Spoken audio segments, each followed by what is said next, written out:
This call is now Esta being es recorded. Global Telling. Usted tiene una llamada prepagada de David Lopez.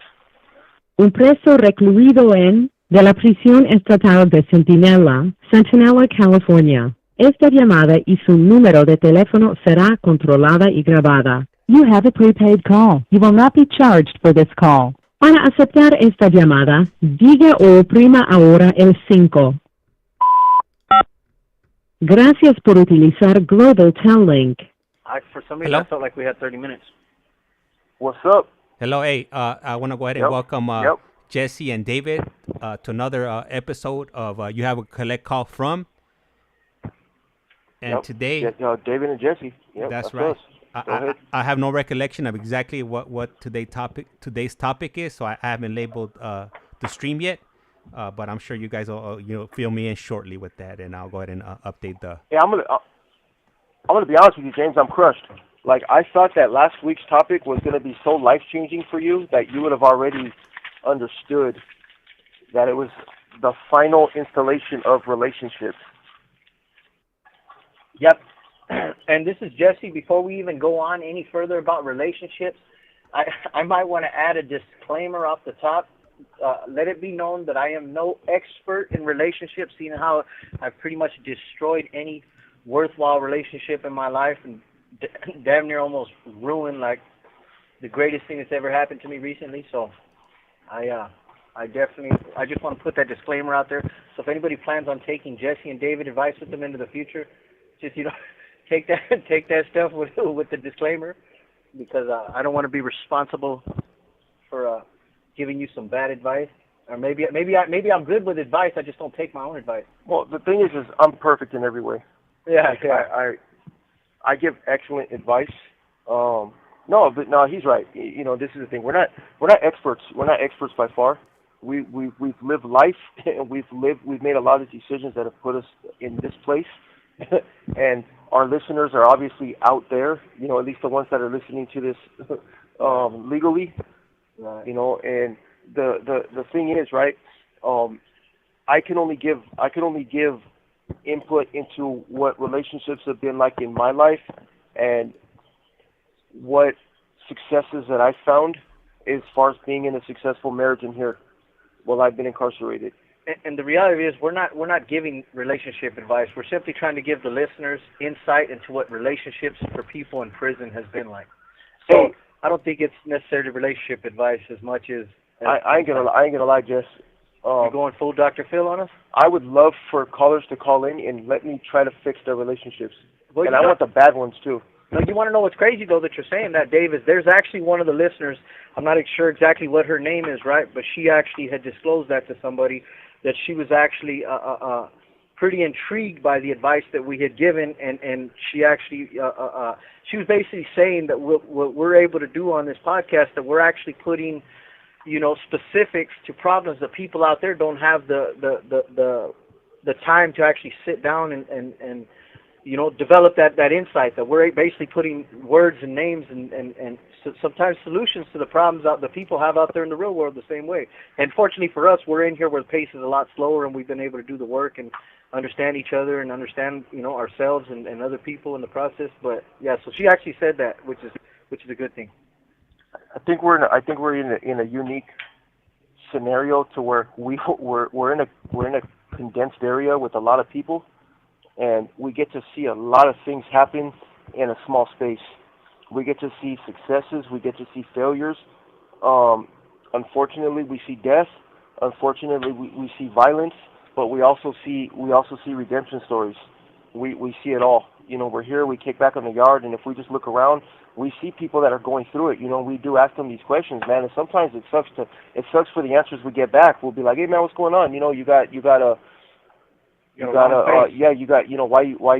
you look upset? And he's like, well, my fucking mom just died, my dad just died, some crazy shit. My kid just died. Yeah, my kid just died. My wife just left me.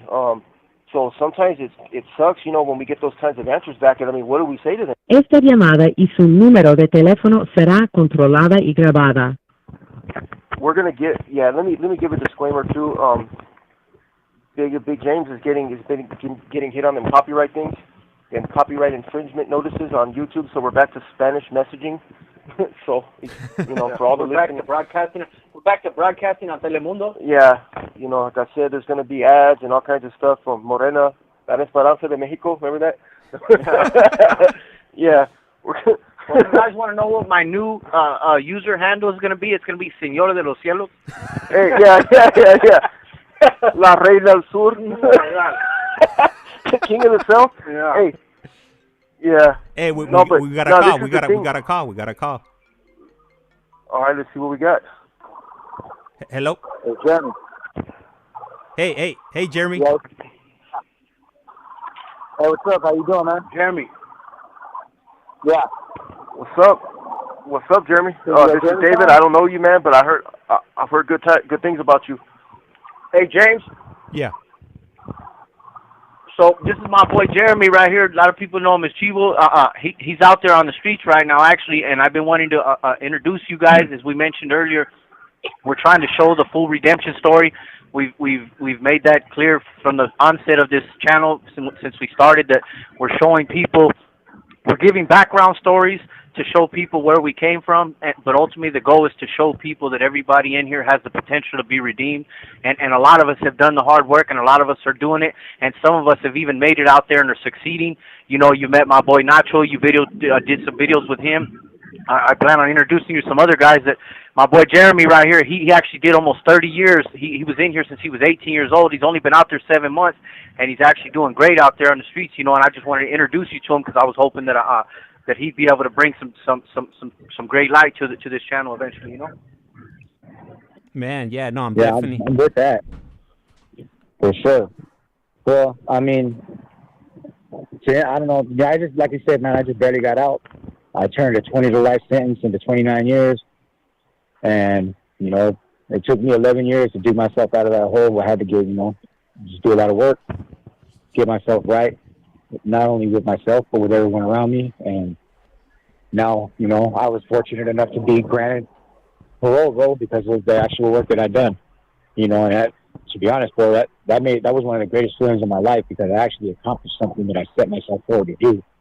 And it goes to show me that I can do anything if I want to out here, and I am, straight up.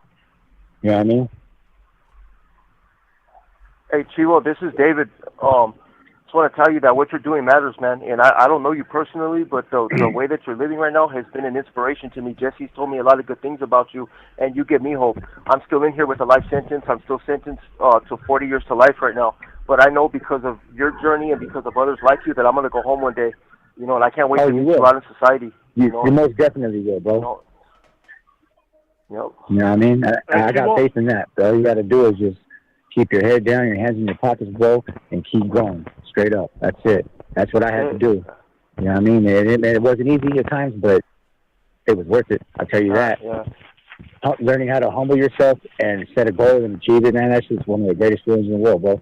And not only was I a captive of the CDC, excuse my language, but a CDC for damn near 29 years, man, straight up. I'm waiting on a live scan process because I got hired by ARC to work at the BTC fire camp right here in Camarillo. You know what I mean? So as soon as my live scan clears, I'm going to be getting paid by CDC. So that's what their contract is. Hey, let me ask you something. Let me ask you something, Jeremy. That's amazing. At what point did you realize that you wanted to come home? Like, when did that light bulb moment? When did you have that thought in your mind that, man, I don't want to be in prison for the rest of my life? That aha moment. Yeah. Man, look, the first 18 years of my sentence, bro, they didn't let one lifer out of the building. Not one. Not one walked out of the entire time. And so I considered, okay, you're going to keep us locked up in here like animals. I know how to be an animal. I can survive in that. You know what I mean? But the day I remember I was on C-Stat at the morning yard, and I watched the first lifer that I knew personally walk out the door from the yard. And I promised myself right then, I said, that's going to be me. That's going to be me one day, and I'm going to go home. And that was the last time I ever got in trouble. And it took me 11 years. It took me 4 board hearings. So I went and got a 5-year denial, 5-year denial, 3-year denial, then got let go. Yeah. Hey, but let them know that. Esta llamada y su número de teléfono será controlada y grabada. What everybody needs to understand. Everybody needs to understand that those 11 years were 11 years of him unraveling and unweaving the web that he had sewed around himself and built around himself in that criminal lifestyle. So that way, give them a little insight into that, bro. That way, people understand that they didn't just hold you captive for 11 years. It took 11 years of you rebuilding yourself to actually be the kind of person that can present yourself in the boardroom to show them, hey, I'm not the person that committed this murder 30 years ago, 29 years ago. This is who I am today. So just so that way that everybody understands, to be fair, that it wasn't 11 years that you started doing great one day, that was 11 years of struggle and 11 years of coming to a realization of what it is that you need to do to ultimately earn your freedom. Exactly. Man, it took a lot of hard work, bro. And honestly, I actually started, like, I guess maybe subconsciously, even before I stopped getting in trouble, because I would still, like, for about 2 or 3 years, maybe 4, before I started to do good, I used to go and attend, like, self-help groups every once in a while just to get out of the cell, but I enjoyed them. I like listening to people. I like hearing things that they've been through, because sometimes you can relate, bro, and it might be that one thing that they said that unlocks a piece of what you're looking for. You know what I mean? So, you know, yeah. I already had, like, the foundation and the comfortability of being there, but once I actually decided to apply myself and internalize what they were teaching me, and not just internalize it and know it, but to practice it, bro, because knowing something without doing it is useless facts, bro. You know what I mean? And absolutely, you know, and man, I ain't gonna lie, I went through a gang of them. I facilitated them. I went through them. You know what I mean? And basically, bro, it all comes down to whatever it is, what your core issues are, man, that what you really are angry about in this world, where your resentments come from, why it is that those resentments make you act the way you're acting, and figure out how to fix them, bro. And it's, you know, you just basically, and for me, I'm gonna be honest, but for me, it was step 4. You know, just doing a moral inventory, all the good, all the bad, the resentments, but you know, it made me realize of where a lot of my core issues were, and it allowed me to be able to actually let them go. I see them, I hear them, I recognize them, and I'm deciding to just forgive everybody in my life that's ever hurt me, and forgive myself for ruining my life. Once I did that, bro, I felt free. Yep. You know what I mean? I felt like eager to actually begin the real process of, like, rebuilding my life, bro. You know what I mean? Yeah. Well, that's great, man. That's good shit. So look, I appreciate you giving the listeners and giving James and Mycelli Dave. Mycelli Dave, I don't know if I've had the chance of telling you, like, this is my boy since we grew up. You didn't get a chance to meet him because he showed up right after you took off and stuff. But we've been doing this a while already. You know. Right. Yeah, when he was still in 2 Block and shit. So, but look at. So what I want to do is ultimately I just wanted to introduce you to James. That way you guys can get a little acquainted with each other. And later on, what I want to do is to be able to speak with you, and you can give your background. Basically, what he's going to want to do is do your childhood, you know, your prison experiences. Basically, like to walk the listeners through your journey of childhood into manhood or arrested development or whatever, however you want to describe it, all the way to the person that you are today, you know, and you've already given them a little insight on what you're doing right now, but show them how you got there, you know. Exactly. I'm excited to do this. You know what I mean? I honestly believe that it could make, you know, what we're doing, what you are doing, could make a difference, bro. Like, you know, all we got to do is just reach the people, and I'm with that, bro, because I live to help people now. You know what I mean? I look for ways to help people now because I know I've taken too much from this world, and it's time for me to give something back. Absolutely. We're one and the same. You know, I was telling my people today, I got to see my wife and my mom today, and, you know, and I was telling them, look, the things that happen in here go out to the streets. The decisions we make in here, whether it's drugs, gangs, ideology, defects, we take those out there with us. Le queda un restante de 60 segundos. We're in the trenches right here. Me and Jess, we're still here. But we're all together. We're one and the same, man. We're connected. We're bonded, you know, by the sentence and by these struggles, you know. And anything that we can do to be of service in here. Yep. We're here. We're of service, and anything that we can do to help or assist you, hey, we're 100% on board. Well, James, it's gonna hang off right now. So what I'm a living amends. Yep. All right, fellas. I love you guys, man. You be safe and take care and call me. Yep. Hey, Jeremy, thank you. Yep, love you too, dog, for sure. In. Not a problem, bro. You know, anytime. You can call me anytime. That's cool, man. Nice to meet you. Yep. Stay listening. Right. We're going to finish the relationship topic today. We'll give you a call back right now, James. Okay. All right, cool. Ready. Perfect. Thank you. All right. So, we got to take these small little breaks in between these calls, courtesy of GTO and the California Department of Corrections. They should be calling us back shortly, and then we'll go ahead and you get on with the show. The show must go on. Anyhow, I do see a question on here from GyroLamb. As soon as I get a moment, I'll go ahead and ask these gentlemen this question, and I'm sure they'll be more than happy to answer this question. And thank you for tuning in. I appreciate the support in the chat. It means a lot. And there we go. All right.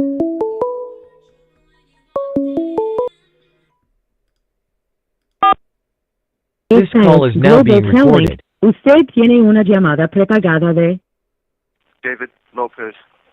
Un preso recluido de la prisión estatal de Centinela, California. Esta llamada y su número de teléfono será controlada y grabada. You have a prepaid call. You will not be charged for this call. Para aceptar esta llamada, diga o oprima ahora el 5.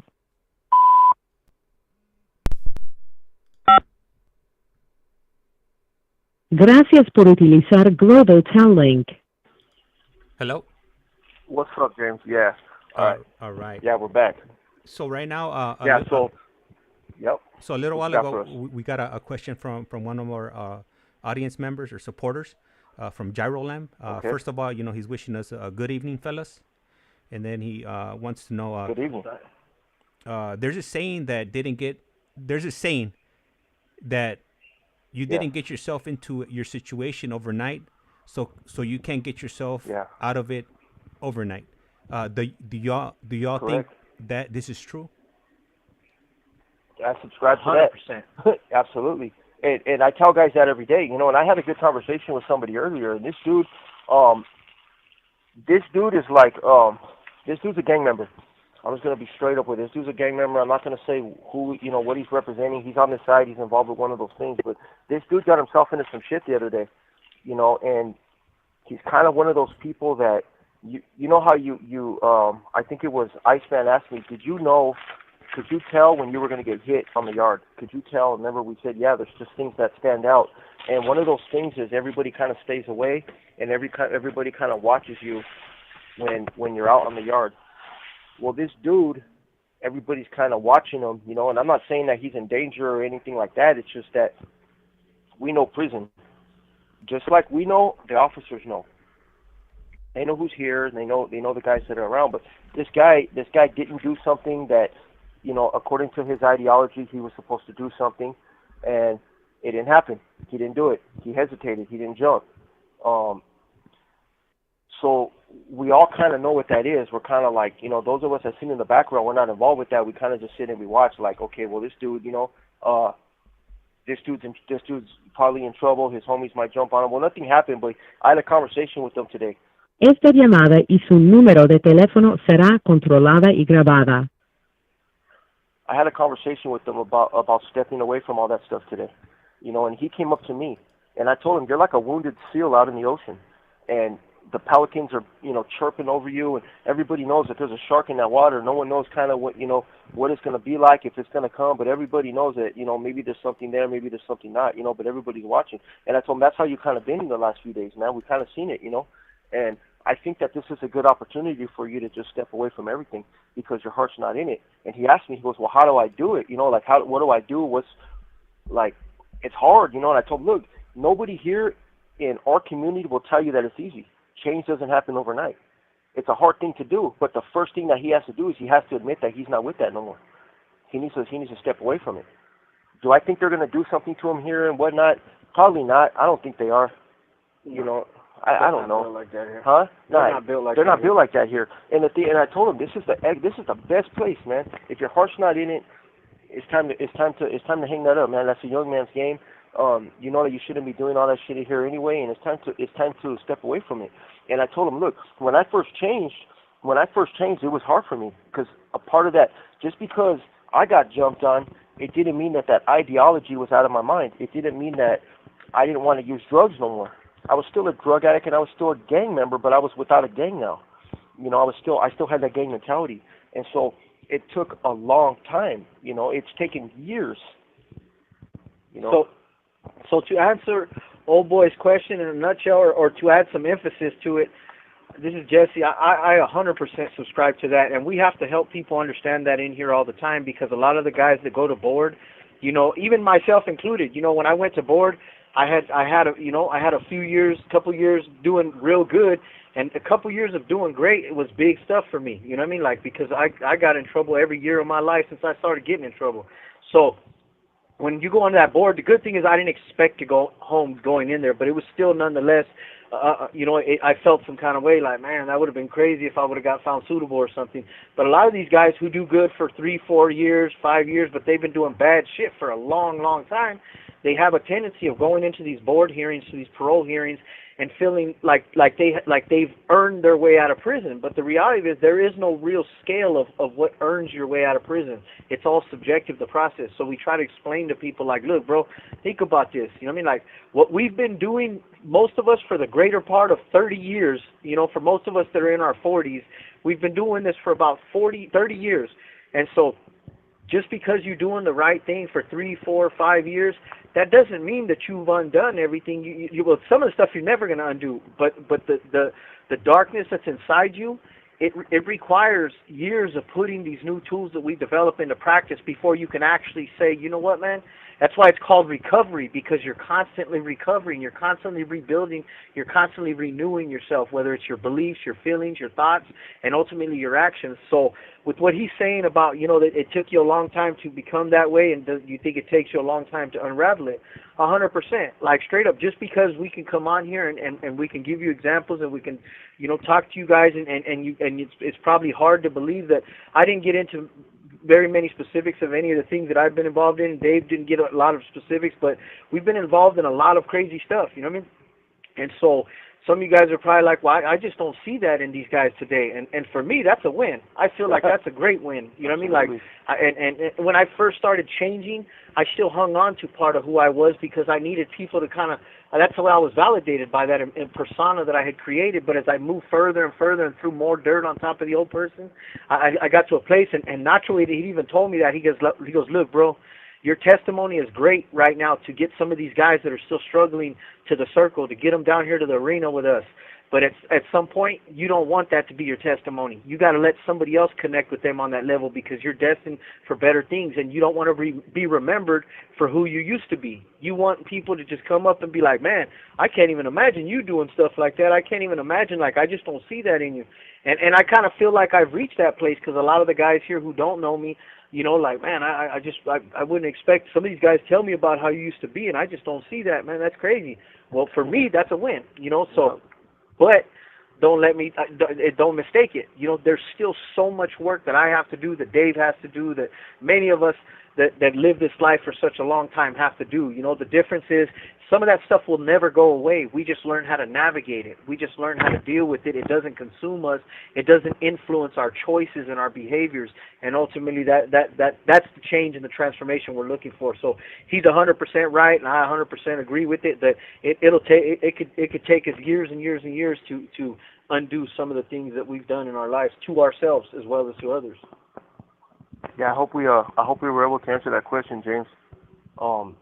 Before we go any further, we kind of want to give a shout out to Pit Viper.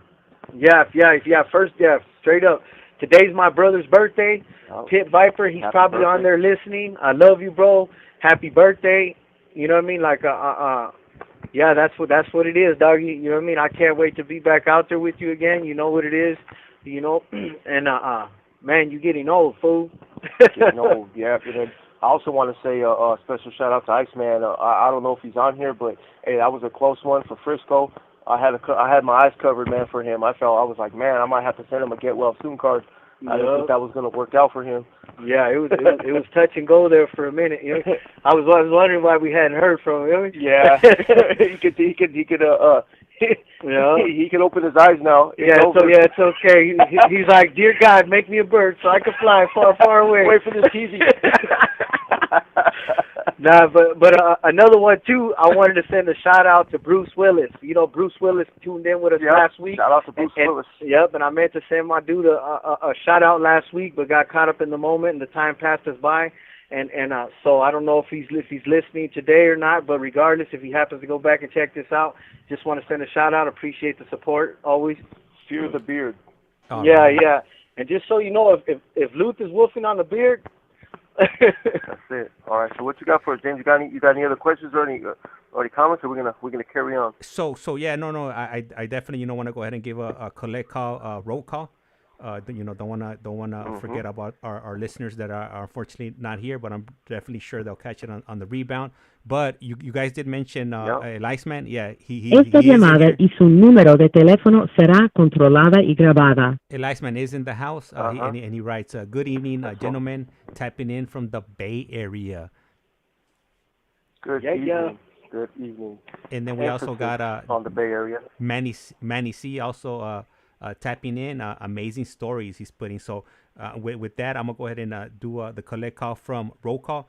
First up, obviously, is going to be El ICEMAN, Fish Slayer SoCal, Lifestyles Chronicles, Richard de Colorado, Mad Max 408, M-Star Media, Marlene, LBCK15, Righteous Monkey, Biddy K from the UK, from the United Kingdom, drew.p.huevos, Amy, Manny C, LA Analyst, Aquatic Amigo, Angel from the 805, Jerry Eastwood, Tony Yayo, Too Valid 123, 1967 kid _ Puerto Rican flag, Diggler Bolden, Brew Swillus, LastChanceHomie, August M, Frank, Patrick Patterson, R, also known as Ramon, Lex Luth, Randy R, Wendy M, Leticia V, Felipe Navarro from El Paso, Texas, LoadofBotox. Nice rolling.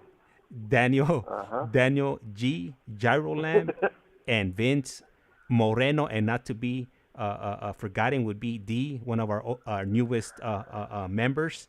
That's she just joined us for our latest stream earlier on in the morning. So if you want your names to be shouted out here, just go ahead and participate in the chat, and we'll be more than happy to show that recognition because of you. We're here because of you.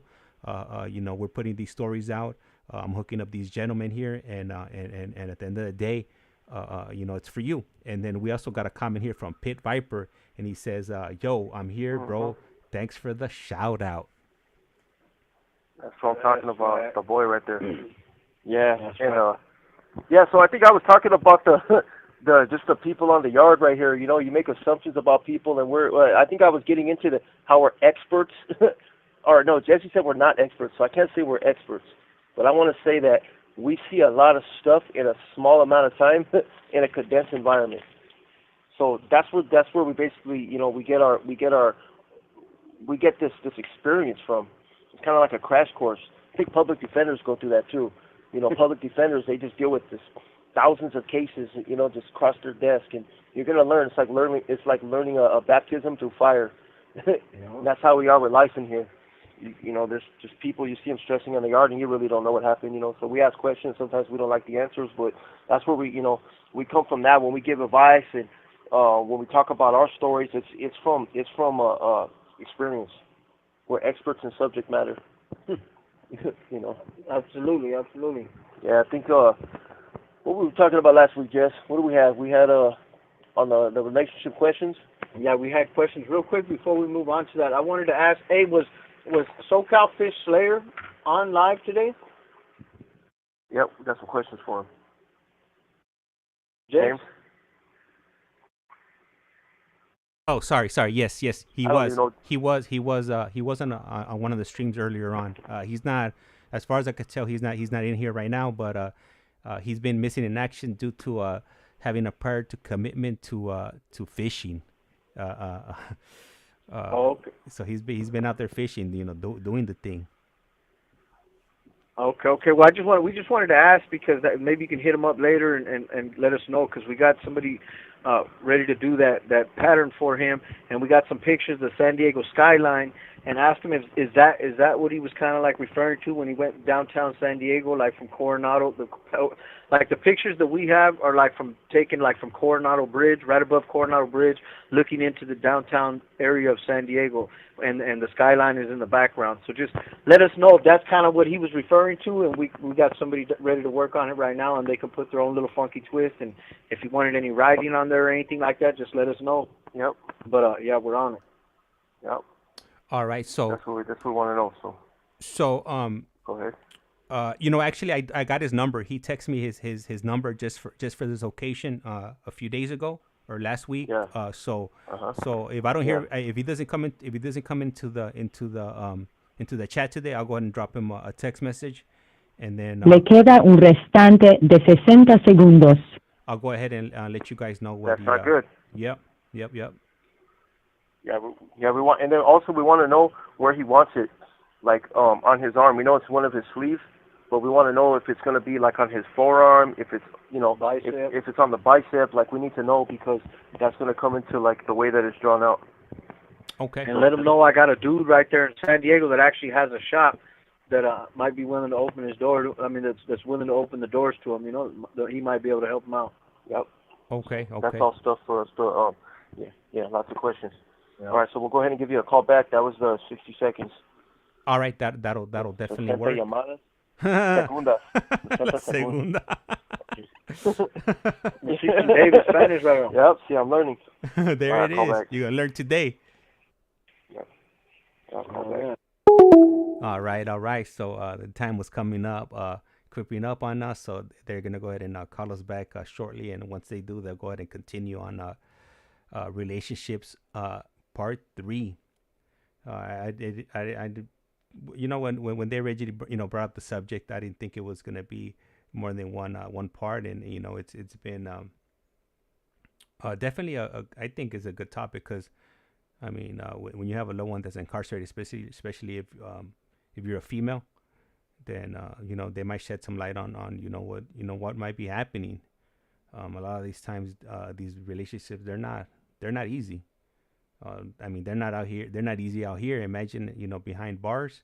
That definitely adds a different twist to that whole, having a relationship, especially if it's just done, like over letters and phone calls.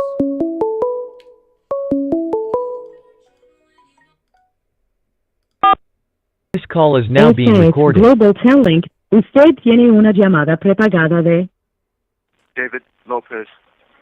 un preso recluido de la prisión estatal de Sentinela, California. Esta llamada y su número de teléfono será controlada y grabada. You have a prepaid call. You will not be charged for this call. Para aceptar esta llamada, diga o oprima ahora el 5.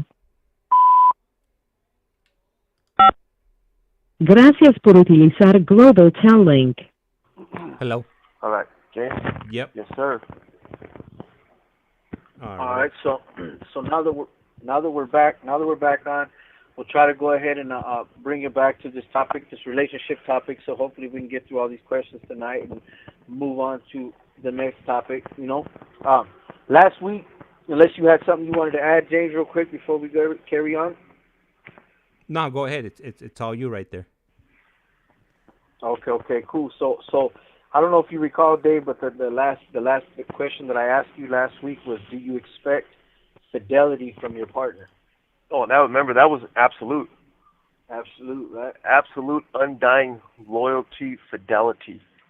100%. I am not non-monogamous in any way, shape, or form. You ain't having it. I ain't having it. You're not sharing. Not sharing. Okay, I can respect that.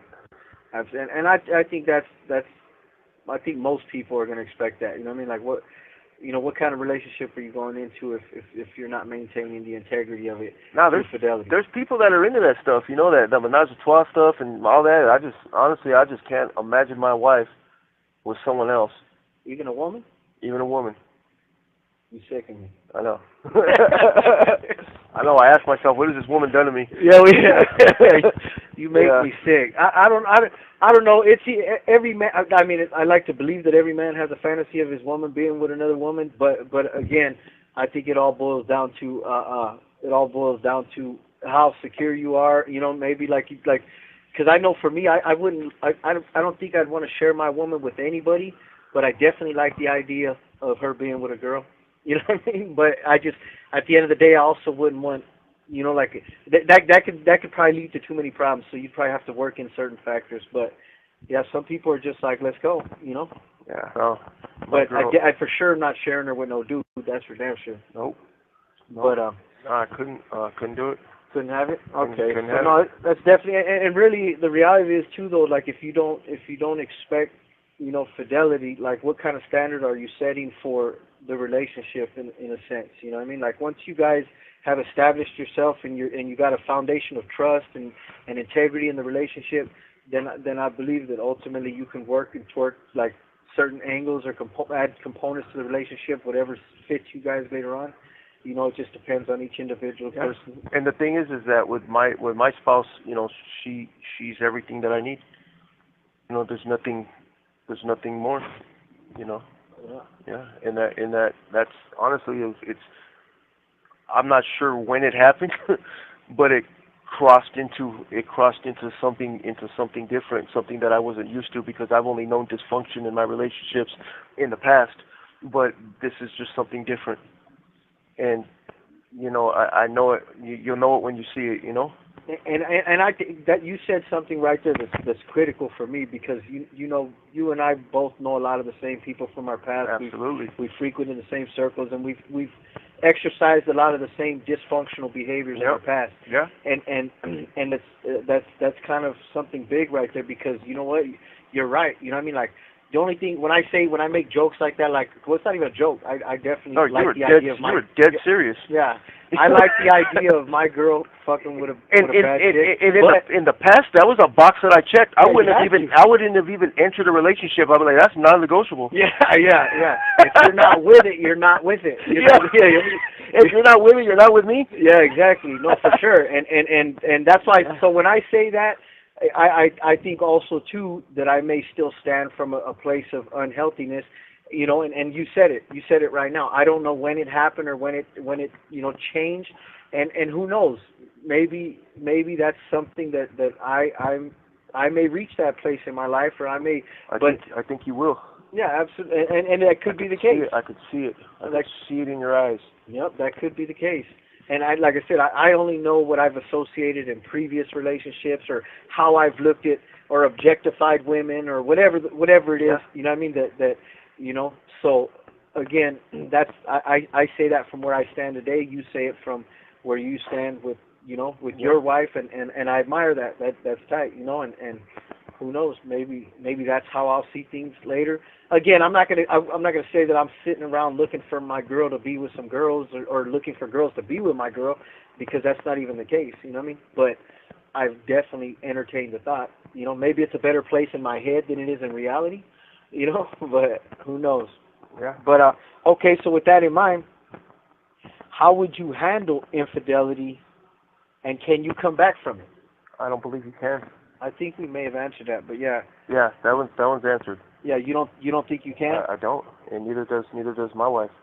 That's done. Yeah, because once you've broken that trust, I mean, where do you go from there? And that goes to a lot of different aspects of it. You know, I couldn't even share myself emotionally. You know, I think physical, my wife will still leave my ass, vice versa. But emotionally, I'll feel even more betrayed. You know, it's just in any way, shape, or form. You know, it's good. It's understandable to have responsible, respectful relationships with somebody of the opposite sex, but as far as professional, but anything beyond that, you'll know it when you see it. You know what's funny though too. Esta llamada y su número de teléfono será controlada y grabada. Get open for dinner. Yeah. What's funny about what you said is I wholeheartedly believe that I could get over a female cheating on me physically way quicker than I could emotionally.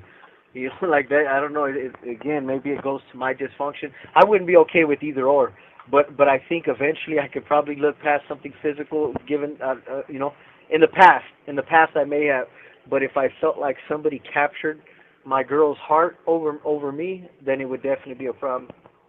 But that just ran chills down my spine. Hey, just thinking about it.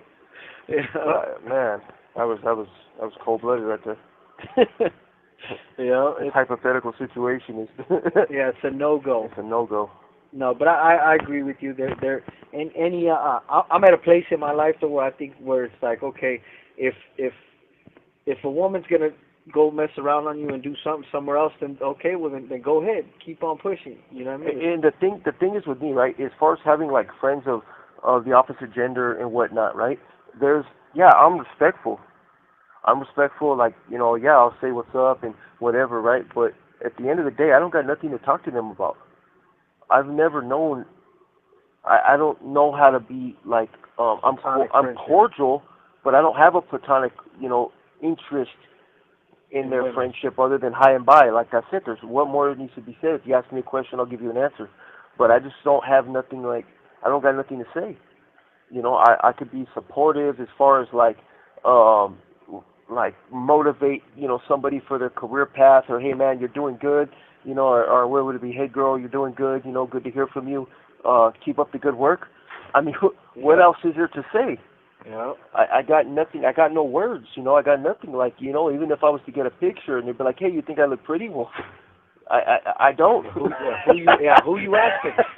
I don't. My opinion like, matter? I'm not going to respond like, hey man, thanks for the picture, that's cool, but like what? Like those words are reserved for somebody. The word pretty. I have a whole list of words that are reserved for my wife, so I don't know what to say. Like, hey, you look good in your picture. Well, that could be misconstrued and that could be leading. You look pretty in your picture. Well, you know, my wife wouldn't appreciate that. So there's different things that I think about. So it's better just to hit that block button. Yeah. Like send a parting phrase. Hey man, thanks for the picture, and boom, that's it. You know. And I kind of had seen things like that up until recently, to be honest with you, because I get it too. I've always been like, well, there's really, you know, again, it goes back to our dysfunction in the past, and it's like, okay, well, what is the point of this, you know? And so, but somebody had kind of explained to me recently, like, no, it doesn't. There's definitely platonic relationships in the world. It's okay to have friendships, and it's okay to you know, compliment, but it's all about whether you trust yourself, and you do. If somebody told me, if you're willing to do it in front of me, then you can do it behind me. You know, like if it's something you would say in front of me or something you would do in front of me, then feel free to do it if I'm not there.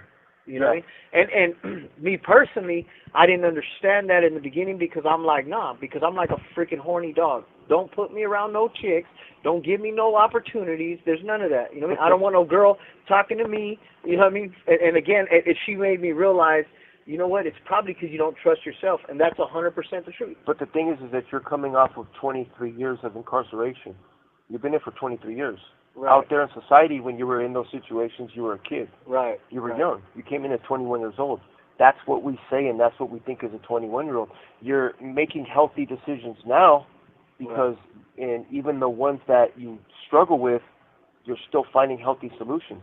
Right. But it's a slippery slope when you're trying to make healthy decisions when you've been in prison for 23 years since you were 21 years old. You were a kid. Yep. You're growing and up I was in the California Youth Authority, and you were at prison before that. You were in the Youth Authority before that, which is freaking prison.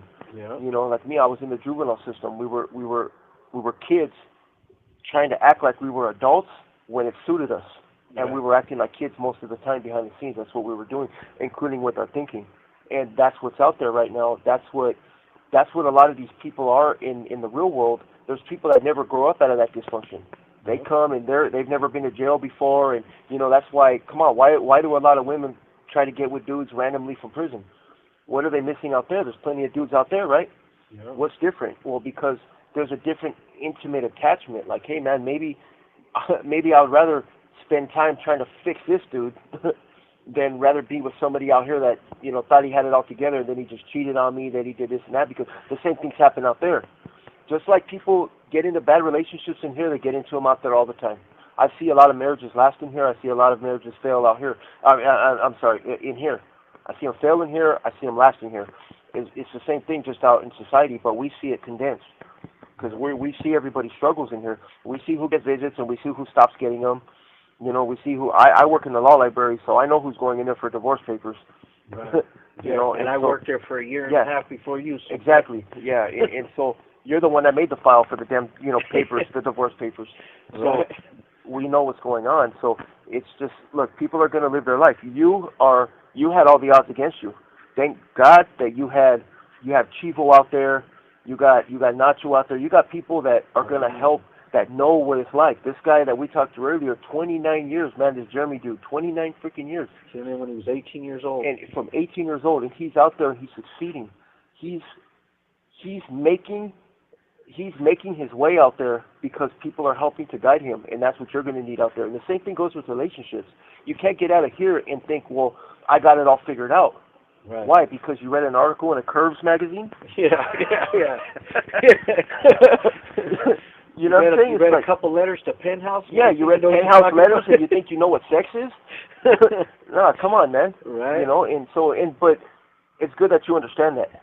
No, for sure. And when it comes to having the girls and all, hey, man, I'm surprised that that's all you're fantasizing about after 23 years in here. Yeah. You know, I'm surprised you're not sitting there with 5 girls in your relationship. Yeah, no, for sure. No. And Chivo had even said it too. He got out and he's with his girl and they're living together now and they're doing great. And he had said it. He said, he goes, one of the craziest things you're going to see when you get out here is relationships and just different, the way these chicks are. And so did my boy Frankie. The same thing. Another one did 26 years, got out. And I asked him, what's one of the most complicated things you've had to navigate getting out there? And he was like, relationships, bro. He goes, it's the craziest thing. You know what I mean? Like, and so I think with that, in keeping in context of what we were speaking about with that question, I think like I'm at a place now where when you have somebody like how you love your wife, you're happy, you're content, everything's great. When you have something like that with somebody, I believe that I look at it now like where before like my females were a possession of mine, where now I believe it's like, okay, I look forward to the opportunity to honor my wife or honor my girl, honor my whatever it is, whoever's close to me, Le queda un restante de 60 segundos.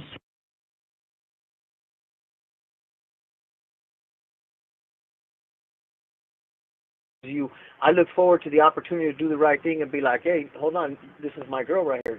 This is my woman, this is my wife, my girlfriend, whatever relationship you're in at that moment. And from where I see it, I think that's something that I would kind of look forward to moving forward. So I understand where you're coming from. And the good thing about it too, I know it's 60 seconds. The good thing about it though is that when you're not sure about something and you got a girl that's kind of Esta llamada y su número de teléfono será controlada y grabada. You could just tell your girl on her. She'll take it from there. Yeah. I'm gonna call back. Call back right now, James. All right, perfect. Yep.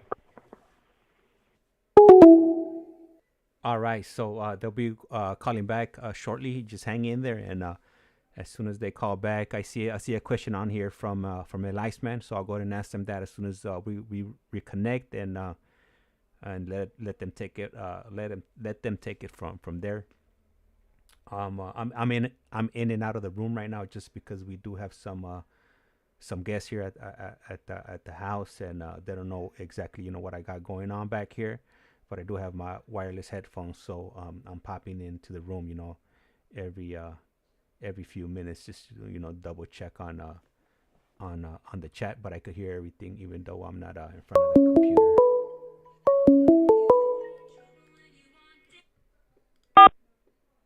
This call is now being recorded. Global Tel Link. Usted tiene una llamada prepagada de David Lopez.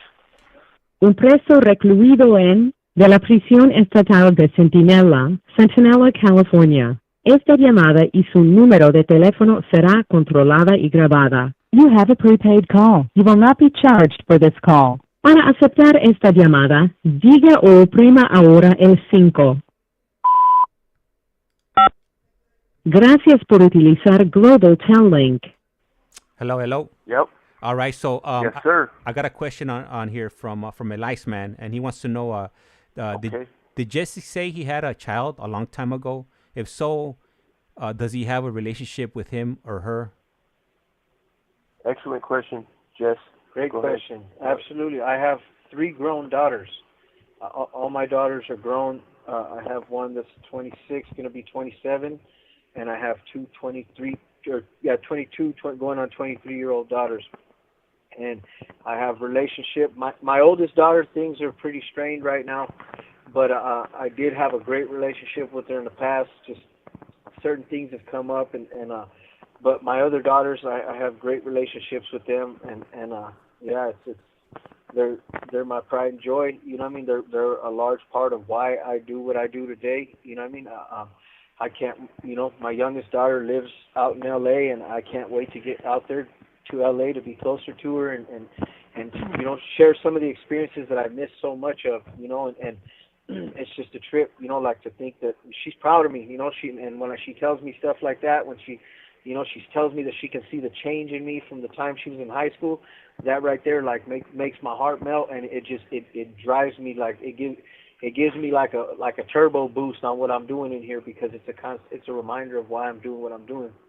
But yeah, to answer your question, yeah, I do have 3 grown-up children, and my young son. Well, I have custody. Well, technically, I have custody of guardianship of my grandson, and he's 7 years old, and so I was basically raising him from as my son, So he when I get out, I'm hoping to adopt him. Hopefully, everything goes good, So I'll have So I'll have my son with me, but I have 3 daughters from my past, and I still have good contact with 2 of them, and my oldest daughter, the relationship is a little on the rocks right now. It's been on the rocks, but I know as soon as I'm out of here and I'm able to talk to her and see her, and everything will be good, because I know how much she loves her dad and she needs her dad. She just, we're both 2 very stubborn people, and in my previous life I was a lot more stubborn and a lot more ignorant, and I just couldn't understand certain things, and I added fuel to a fire that was already burning, So yeah, it sucks to hear about that strained relationship, and Jesse wears it, he wears that on his back a lot, and he's doing. Esta llamada y su número de teléfono será controlada y grabada.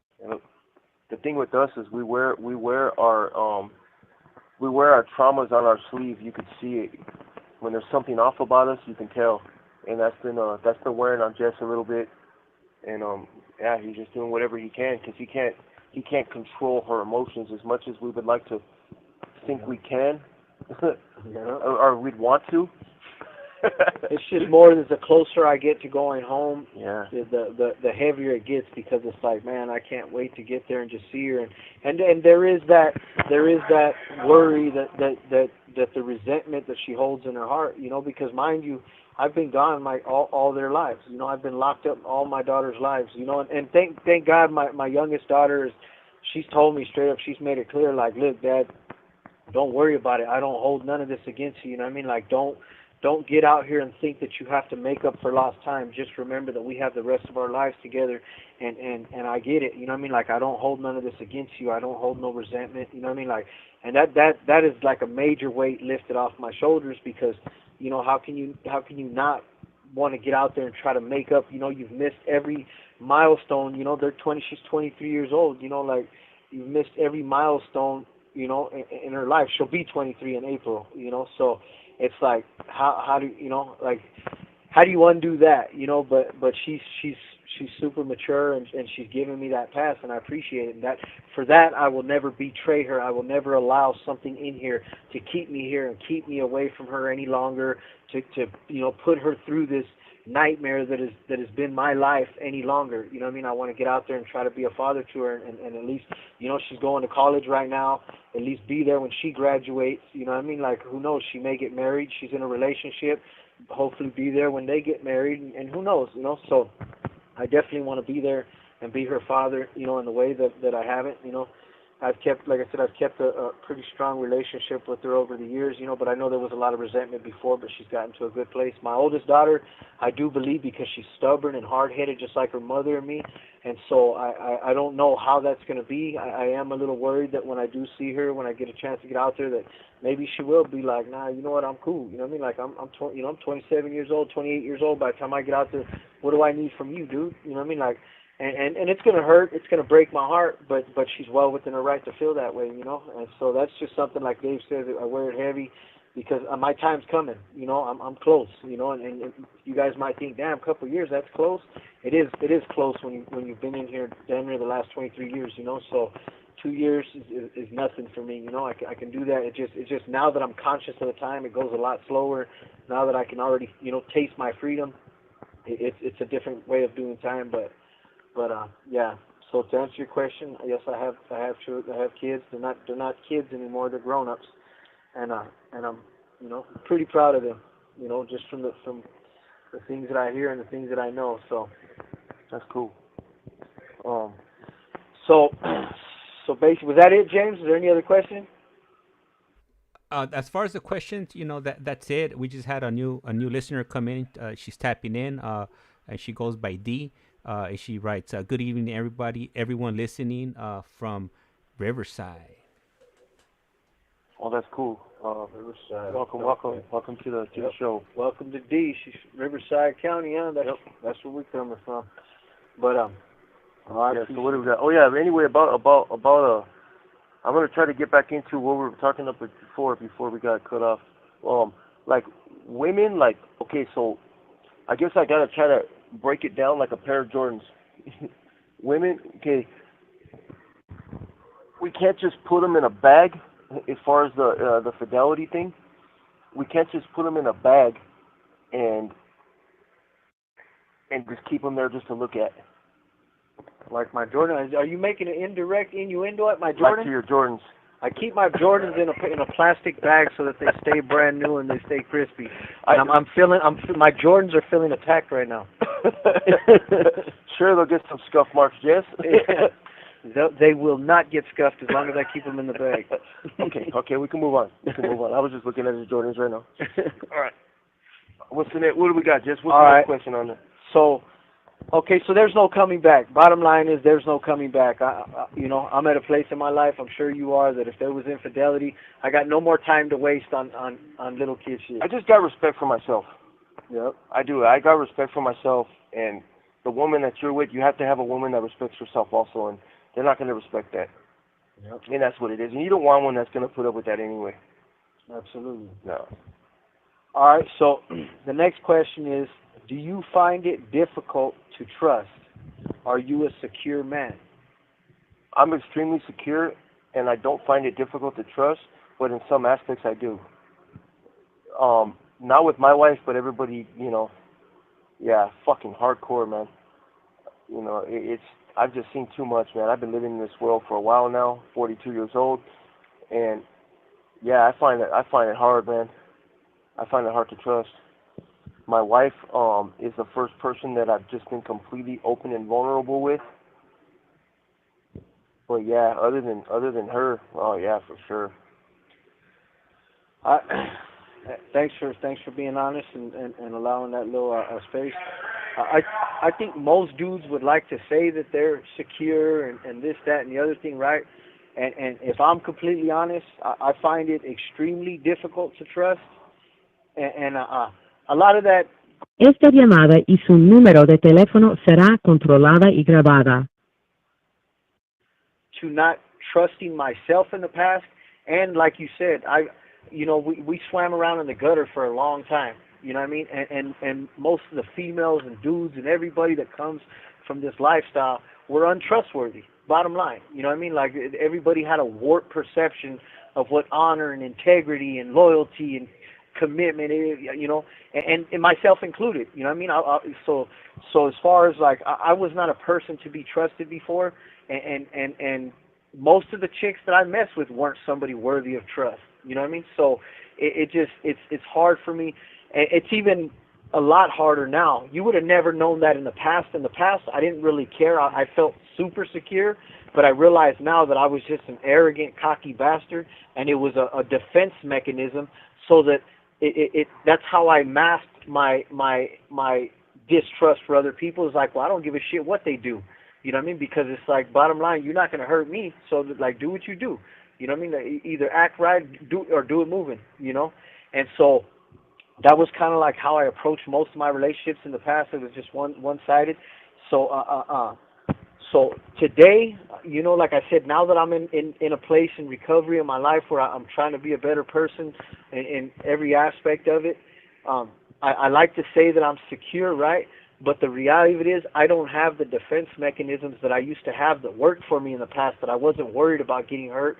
I wasn't worried about, you know, and now it's like, because I try to love wholeheartedly, you know what I mean? Like I try to put, like how you said, we wear our shit on our sleeve, you know, and so it's hard, you know what I mean? It's hard for me to do that, knowing there's so much potential for hurt, and it goes back to not trusting myself or not trusting other people, you know. So to answer the question in short term, I don't believe I'm a secure man. And is it easy to trust? Absolutely not. For me, you know, and that's something that I'm working on. You know, that's something that you know, but it's just my wife had to peel me like an onion. I'm there where I'm at now. I didn't start like this. I started, man, I was shut down. And like I said, I was with my wife before I came into prison. And I was shut down, man. Like I wasn't giving nothing away. I was keeping everything close to the cuff as far as my history and things that affected me, my traumas. I just didn't want to talk about it because I didn't trust. It's not like I didn't trust her. I didn't trust my life out there, my secrets, my past. I didn't want that out there into the world. And that wasn't like, it wasn't fair to her, but she understands. You know, and she had to slowly show me that it was okay to trust. And now she can't get me to shut up. That's the problem. No. You know, but no, it's not that. But it's just I still hesitate on things. I don't want to hurt her. I don't, you know.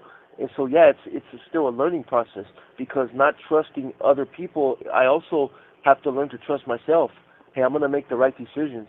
I'm perfectly capable of living like a civilized human being, regardless if I'm incarcerated or not. This right here, it's look, prison has the lowest of the lowest, but it's not like we're swimming in the gutter ourselves. The gutter exists here, it's around, but we've managed to separate ourselves from that exists here. We know it, just like it exists out there. People walk by on the streets. People walk by downtown LA. What happens? They got them fentanyl people that are looking like statues, half asleep. You know, the zombies, the fentanyl zombies, all over the place. The same thing is in here. We don't see them knotted. Well, sometimes you'll see people knotted out, you know, and stuff like that on the yard or whatnot, you know. But it's the same thing, man. It's just in a condensed environment. It's hard when you create relationships in here, friendships in here and whatnot. It's a little easier for us because we know each other from out of here. But when we meet people in here for the first time, and it's like, damn, we don't know who the hell this dude is. This dude could be a full-blown weirdo for all we know. We don't know nothing about them. We don't know none of the same people. We just basically just, you know, and yeah, it's hard. Like, I don't trust them when I meet them. Hell no. But I still give them the respect of a human being. Even the people we know are the weirdos. Le queda un restante de 60 segundos. There's dudes here on this yard from death row, and they got the look. You know, they're here because of death row cases, and they got the look. But do I walk by and just disrespect them and call them out their name? I don't do that. Even though I'm pretty sure that they're here for some crazy shit. You know, so yeah, it's just a matter of trust within healthy reason. Yeah. You know, and learning, you can develop trust, because I know I'm learning to trust. I know I think a healthy relationship helps you to learn to trust. You know what I mean? So I definitely you know, when you the distrust in me has been ingrained in me since childhood, and it's not going to be easy to get it out. This is going to disconnect right now. We'll give you a call back, James.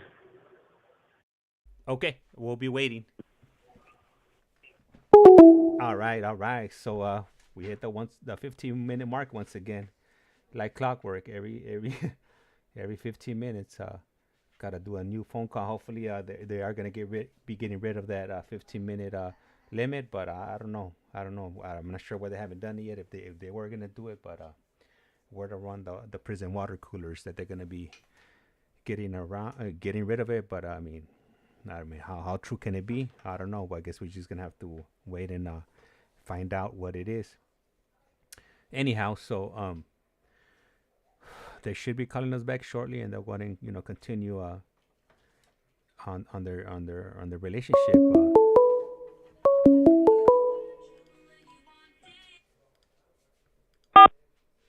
This call is now being Global recorded. Talent. Usted tiene una llamada prepagada de David Lopez. un preso recluido de la prisión estatal de Centinela, California. Esta llamada y su número de teléfono será controlada y grabada. You have a prepaid call. You will not be charged for this call. Para aceptar esta llamada, diga o oprima ahora el 5. Gracias por utilizar Global Talent. Hello. All right, James. All right. Yes, sir. So just to give you the heads up, guys. So right now, I'm here, but I'm not here. So I'm being held hostage right now. In the background, I'm giving my daughter. We're doing little backflips. She has me doing in the background. So but I got my wireless headphone on, so I'm hearing the conversation. So if anything, I'll come running and take myself off of mute and participate in the chat. But yeah. If you guys are wondering where I'm at, I'm in the shadows right now. All right. Handle your business. Do what you do. Right. I wish I was at home doing backflips with my little girl.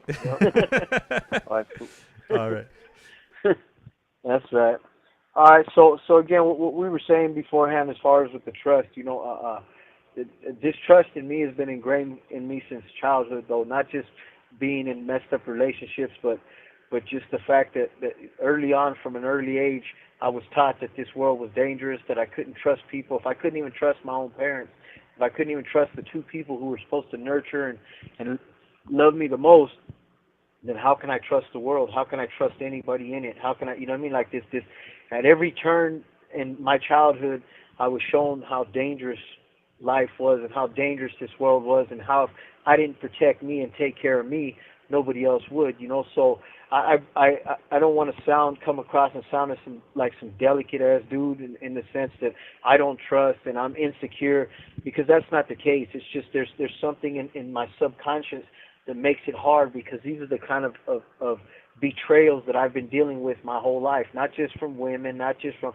from my own freaking parents. Well, you know what's out there too, though. Absolutely. You know what's out in the world, and we know what's out on these yards. There's people that come up to us, and I think in my head, like, what do you want? Like, what do you want me to do? What is this? Yeah. I don't got drugs for you. Yeah. I don't cook wine. I don't even want to give you a soup. Beat it, nerd. Yeah, some of these guys make a living begging on the streets, so they have no scruples about coming around here asking you for stuff. They will. Yeah, it's like, man, you feed a stray cat, man, they'll be back. Yeah. And there's nothing wrong with us looking out for people who have it who have it bad. But when you got these cats walking around here buying drugs with their money and then turning around and asking people for cosmetics, that's what I don't like. Yeah, that's disgusting. And on the just, main line, that used to get people hurt bad. I think a part of me will. Sorry, I just yawned. I think a part of me will always have a distrust in a lot of people too, and I think that's just ingrained, man. I constantly question motivations, intentions. But yeah, with my wife, I just couldn't do that. You can't have a healthy relationship without trust. You need trust and communication, period. You got to talk about things. There's things that are bothering me, and my wife, I'll piss her off, man. She'll be mad. And Three-way llamada. She'll be mad, and she'll instead of like yelling at me or saying something crazy, she'll just basically ask me what's wrong. Like, what the hell's wrong with you? What's going on? And that has a greater effect on my communication and the way that I approach a situation, and in adverse to the way that I would respond before, which was with like, okay, she'll say something that she knows, because every good woman has something in the arsenal that'll hurt you. Absolutely, they specialize in They stuff. specialize in that shit. They will keep something there just for that moment when you've pissed them off, and they will hit you with it, and you won't know what happened until it's too late. Because they know we're cavemen, so they have to refine that in order to make, you know what I mean? Most things don't stick, so they keep that one little dart in the chamber. Yep. Yeah. It'll come out like a poison dart in the neck, you know? Yep. Okay, so the next question, we've pretty much already answered it, so I'm not really going to ask it. The question was, can people of the opposite sex be platonic friends? And I believe they can. Of course, just not me. Yeah, whether or not it's for us, I don't know. I absolutely. The thing is, look, I absolutely can. I can have platonic friendships with females, absolutely. I just don't want to. Yeah, there you go. That's all it is. You know, I can have platonic friendships with anybody, you know, but I just don't. I really just don't want to, honestly. All right, so with that in mind then, do you consider communicating on social media with another woman cheating? Whew. It depends. Yeah, well, what kind of communication? Saucy communication? Because that goes into the same thing as an emotional connection and talking talking saucy, Netflix and chill kind of communication. Absolutely. Yep. That's. Hey, if it walks like a duck, talks like a duck, it's a duck. Yep. I think it all boils down to the boundaries, you know, like somebody, you know, had told me recently, you know, it's all about boundaries. It's all about, you know, again, like I said earlier, if you can say it or do it in front of me, then you feel free to do it when I'm not around. Yeah, we have females communicate with us through the podcast, ask us questions, and hey, that's communication on social media. That's straight across the board. That's in a professional regard, and no, there ain't nothing wrong with it. I think the question is kind of like double-edged because you know how a lot of people, it's like a culture out there in the real world now. Everybody loves attention. Everybody wants attention. Everybody needs attention, and so I don't know. We're not really of the social media era. You know what I mean? Because we've been in here for so long. But I know some people's whole life is consumed by it, and they base their opinion of themselves is based on others' opinions of them, and so I know a lot of people tend to like to go on these social medias and they're rapping to girls and the this, that, and the other thing. It's like, well, I'm not cheating. I'm just liking her. I'm just liking her pictures. When liking pictures is a whole other thing now. Like some people consider that disrespect in a relationship. It depends on the picture. In a respectful and a realistic point of view, it depends on the picture. What is she? Is it a twerk picture? I'm definitely liking the twerk picture. Yeah, and that's the thing. Yeah, that's a thumbs down in my relationship. You know. Yeah, I'm sorry to hear about that. But let me tell you this. It all depends. It all depends on the context. It all depends on the context. Now, look, as a married man, that's out. But as somebody if you're dating people. Esta llamada y su número de teléfono será controlada y grabada. You don't owe anybody. I don't believe you owe anybody any explanation. No. You're in a dating relationship. If you become exclusive, then that's cheating. Right. If you're committed. If you're committed, that's cheating. But if you're dating and the girl's dating, like, if you start getting possessive right off the bat, over a girl that you're seeing, like, oh, who's that? Who you talking to? Who's on your phone? Let me see your, let me go through your chats and stuff like that. Yeah, that's a little bit different right there. That's an unhealthy attachment already. That's not right. But if you guys become exclusive and she's saying, hey, you're my number one, and you're starting to develop that emotional connection and that vulnerability as a relationship, as somebody that's in a relationship, you believe you're in a relationship, but you got to make it clear. You got to ask that question. Hey, are we in a relationship? Is this an exclusive relationship? Because these are my boundaries in an exclusive relationship. These are the things that I'm expecting. Look, you can talk to guys, but it's going to be weird to me. Yeah. They can, you have friends that can call you up and ask how you're doing and whatnot, but all that's weird to me. Like, I mean, I'm sorry, anything that goes past that is weird to me. They want to take you out for drinks and you want to go hang out with them and stuff. Hey, that's not stuff that you do in an exclusive relationship. I mean, even in a professional capacity, why you want to go out and have drinks with your boss later after work? That's weird. That's kind of weird. Unless, like, is he going to give you a promotion? Like, why is he got to do that over drinks? Like, you got to have a professional separation in that regard. You know, those things just stand out to me just as off. I don't know, maybe because I've been in prison for so long and I just look into things too much, but I see it for what it is. Why are you going to invite my wife, or not even my wife, my girlfriend, out for a drink to talk about a promotion or to do this and do that? Like, come on, man. It's a recipe for disaster. I got one of these things hanging dangling also. I know exactly what you're doing, dude. Yeah. I wrote the book on that shit. Yeah. I take your girlfriend out for a drink test for a promotion. In fact, I can't get her to stop calling me. Esta llamada y su número de teléfono será controlada y grabada. So why don't you stop trying to take my girl out and take yours out, because she won't stop calling me. Yeah.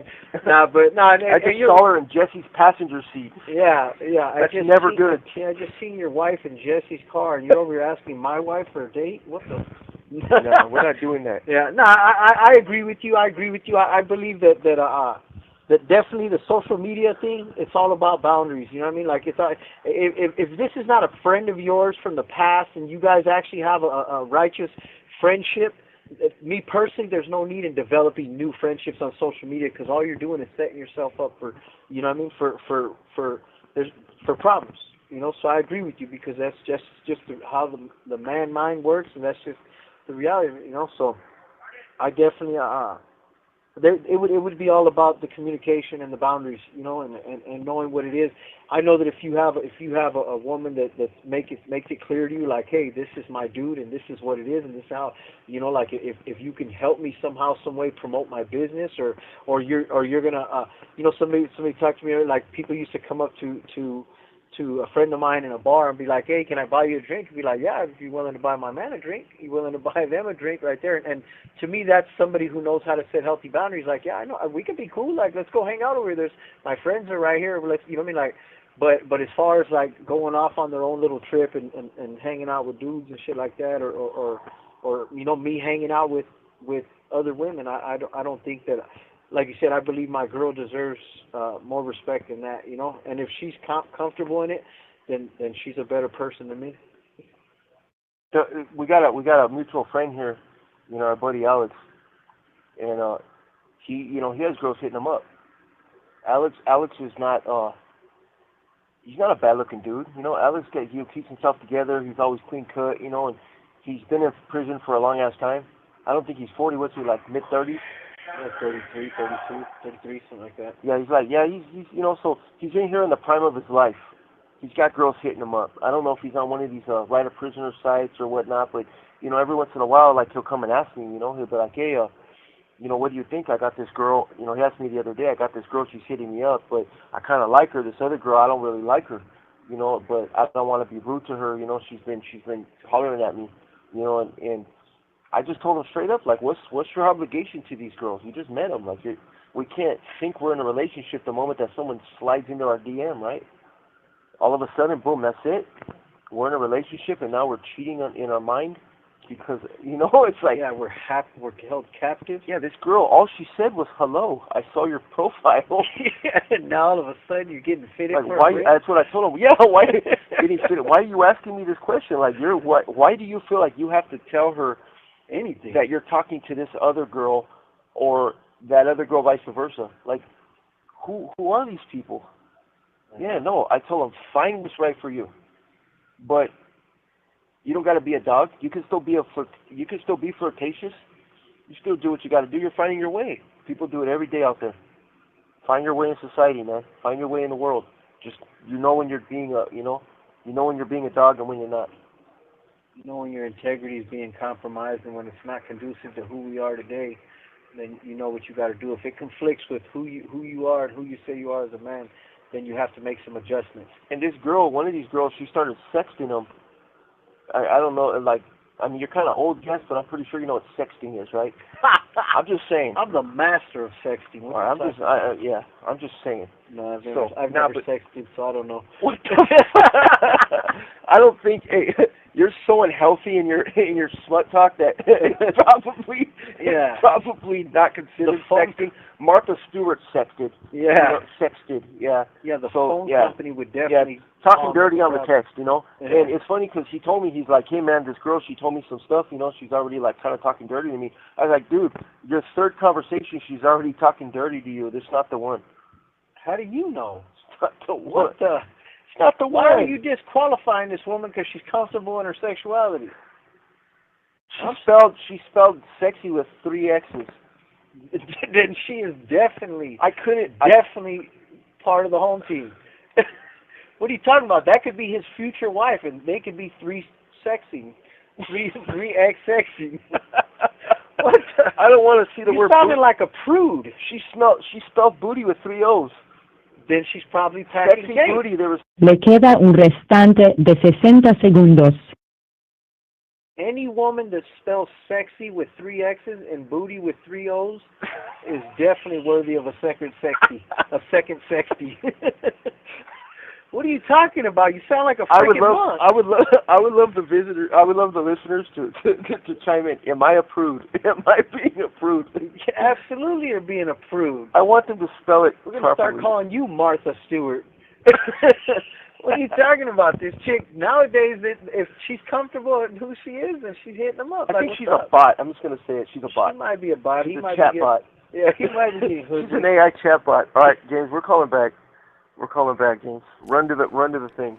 Hey, what You about hold it down for what about somebody that spells bunny with triple N's?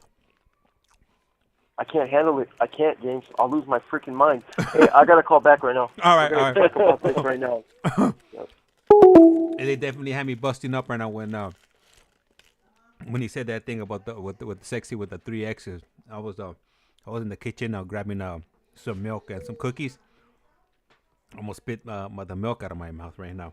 Had me that definitely hilarious.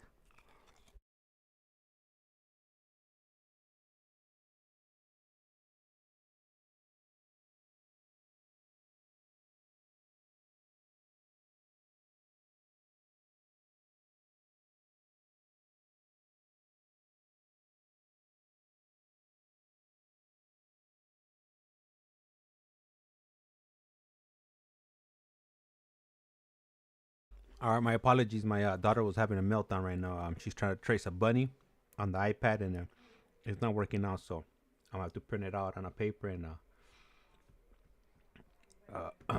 avert a disaster over here. As soon as I get the message on, there we go. Esta es Global This call is Calling. now being Usted recorded. tiene una llamada prepagada de David Lopez. un preso recluido de la prisión estatal de Centinela, California. Esta llamada y su número de teléfono será controlada y grabada. You have a prepaid call. You will not be charged for this call. Para aceptar esta llamada, diga o oprima ahora el 5.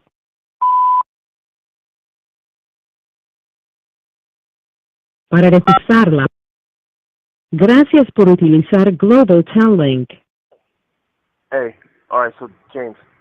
All right, so look, I was talking to Jesse right through the little break right now. It wasn't the 3 X's and the Y on sexy that weirded me out. I could see that turning hot just for in some instances. It was the fact that she used 3 Y's also. It was sexy spell with 3 X's and 3 Y's, and booty with 3 O's. I couldn't handle it. I think intelligence was the hottest thing. I'm telling you, I lost my freaking marbles, man. I was like, dude, I'm sorry. And this is the thing. So I think intelligence is extremely hot. It was a box that was checked by my significant other, and you just can't go backwards. Once you see intelligence, or you see sexy with just, and you see it for what it is, it's kind of hard to look at 3 X's and 3 Y's in one word, in a 4-letter word. Hey, so if that's the case, let me ask you this, because this is a big thing out here, and I'm not sure if you guys experience this when people reach out to you through the tablets. So let's say they use emojis, or they put LOL, or they use. Hey, I love emojis. Okay. I am an emoji fanatic. I love them. I can sit there and stare, and I love e-cards too. I love e-cards and emojis. And those are all right. I get it. You're saving the space. But it's still on track. But how do you spell LOL Like, how do you put extra letters on that? Double L, double O, and double L? Would that be like really? No, they say LMFAO. Yeah. Why? How are you going to phrase that question, James? So, because he's saying that he likes a smart woman, and so like let's say somebody types you instead of putting your like YOUR, they put a Y and a Y. I mean a U and a R, or that's like, okay. I still find that intelligent and creative. Okay. Just double checking, because I like me. I'm not big on when I type and whatnot. Like I don't like to put a U and a R or like shorten up words. I rather spell them out. The correct way. Yeah, I don't shorten my words. I put you on accident a couple times, and I thought it was like acceptable. I was like, all right, whatever, But I was like, it'll work, Like, they see what I'm trying to say, but I've never been that kind of guy myself. I've never been an LOL guy. I have to really be in a hurry to put that. But I think it could be cute sometimes, but I don't know. The difference. You could just tell the difference. I think for the sake of convenience and tech talk, I believe it's acceptable. I think it can become a bit much, because I've seen people literally like take whole freaking sentences, But like I said, if it's convenience, and right now the world's moving at a very fast pace, so I think it's a slippery slope, because I see people actually using that stuff in their conversation nowadays. Like we're talking, and I'm like, LOL, Jess, LOL. Yeah, LA. LMFAO, Jess. Yeah, you know what I mean? I'm just like, how about you just laugh instead of telling me about it? But, yeah, so it's cool, I guess, if people use it. Hey, Jesse was horrified right now that I was even suggesting limited any type of sexting. Absolutely. He was like, I was like, what is going on here? He was like, hey, honestly, marriage done to this man? Yeah, he looked off into the future right now, just like, damn, actually he was looking to the past. Like, it was one of those, like, his life flashed before his very eyes. I was like, this man's broken. This man is broken. All this crazy talk about the XXX, this is a broken man. Yeah. But, all right, so, let's see. So speaking of XXX, I'm not even sure if I want to ask this question, given the fact that John Paul over here, Pope John Paul over here might chastise us. No, so let's see what we got. So the question is, if you're in a relationship but don't receive overnight family visits, how do you cope with frustrations? Quote frustration. Oh, you got to do what you got to do. Absolutely. Yeah, that's just. It's critical for a prison relationship, especially if you don't get family visits. Even if you get family visits, all the more. If I got family visits, all the more when it gets close to family visit time, you definitely. It's just like being out there on the streets. You know what I mean? Like, you have to work up to the moment. So you to keep a healthy relationship. Well, I don't know if there's anything healthy about a prison relationship, but to keep a relationship as healthy as you can from prison, there has to be phone sex, there has to be sexy talk, there has to be things that remind your woman, or your woman reminding you that they're attracted to you. That there's. The thing is, look, you can't have a healthy relationship from prison. You could do it. I'm doing it. I've been doing it for a while. You can. It's not going to be the same. You're not going to have the same type of access to your loved one. Esta llamada y su número de teléfono será controlada y grabada. That you have out in society, but it's the same thing about, okay, well, there's guys that are, they have wives and they're deployed overseas, and their relationships are just fine. Some of them don't make it, some of them do. There's guys that leave.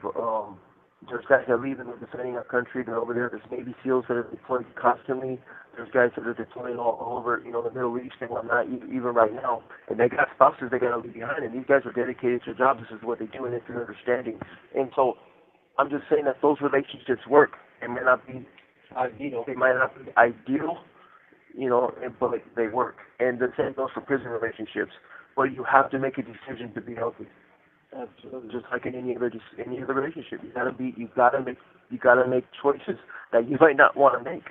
Well, somebody had told me actually that healthy is the standard that the two people in that relationship set.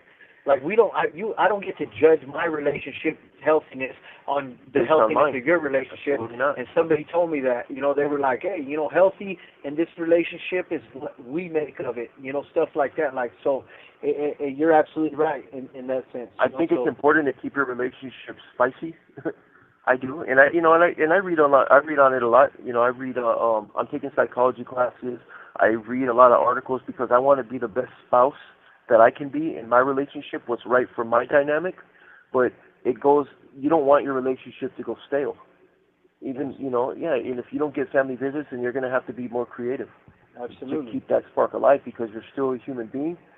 The people who don't experience that type of aspect of that type of dynamic in their relationship, man, I feel bad for them. Actually, because that's just cold. Yeah, there has to be that tension. There has to be that build up, like, because really it's like if your significant other doesn't feel that you're attracted to them or don't feel that they turn you on or you're not turned on by them, that's going to cause a rift, man. Then there's a Esta llamada y su número de teléfono será controlada y grabada. And if I'm completely honest with myself, I'll be straight up. I can say this wholeheartedly with a straight face that I've had better phone sex with somebody than I've ever had real sex in my life. You know what I mean? I've because you make such an emotional and mental connection. If it's there, if the love is there, the mental and emotional connection is there, I can honestly say that I've had better phone sex with somebody than I ever had real sex out there in the streets. You know what I mean? Because like you said, I was a kid out there. It was simply having sex, it was it was a physical thing. There was nothing mental, there was nothing emotional, there was nothing psychological involved in it. I'm sure there was some of it, but from, like you said, from that childhood perspective. But when you actually connect with somebody on a level that's just so intimate and so deep, that the physical thing is just an added part to it. And it works for some people. Yeah. It does, yeah. It works for some people, and I can't wait for you to get out there with the love of your life, and in the physical aspect, in every aspect, emotional, mental, physical, and just to feel to feel what I was able to discover. Yeah. And that's where it is right now. And no one can say, oh, well, he's wrong. No.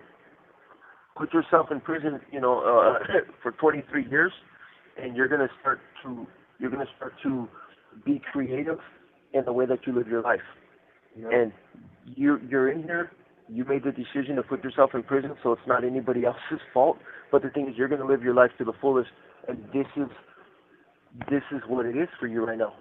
Yeah. And I'm glad that you're healthier than I've seen a lot of people. That I've seen in a lot of people in here. There's a lot of people that are very unhealthy, and that's right for your dynamic.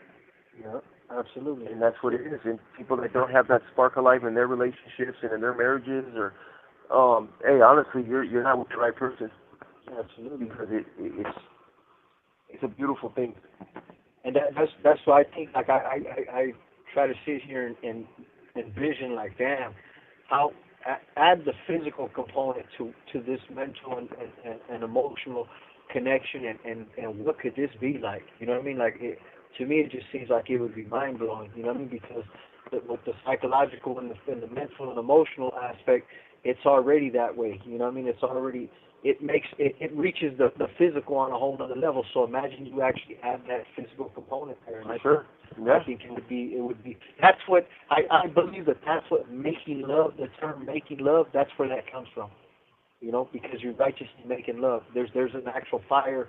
It's not just physical. There's an actual fire there burning when you do what you do. But so yeah, definitely you gotta write. You gotta write smut letters. You gotta have phone sex. You gotta tell your girl how beautiful she is. You gotta comment on her hair. You gotta comment. You gotta let her know that she's desirable. The same way with us. You know what I mean? Like, we want to know that because there's a world of guys out there that look good and this and that, but we definitely want our significant others to tell us, you know, about the things that they see in us that you know, that is attractive to them, that turns them on, stuff like that, you know.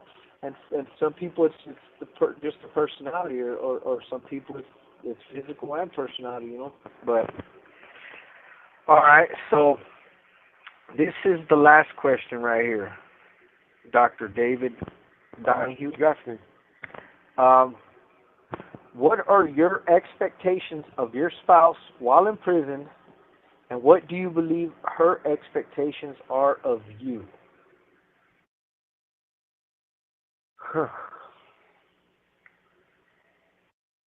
That's I think that's a good question.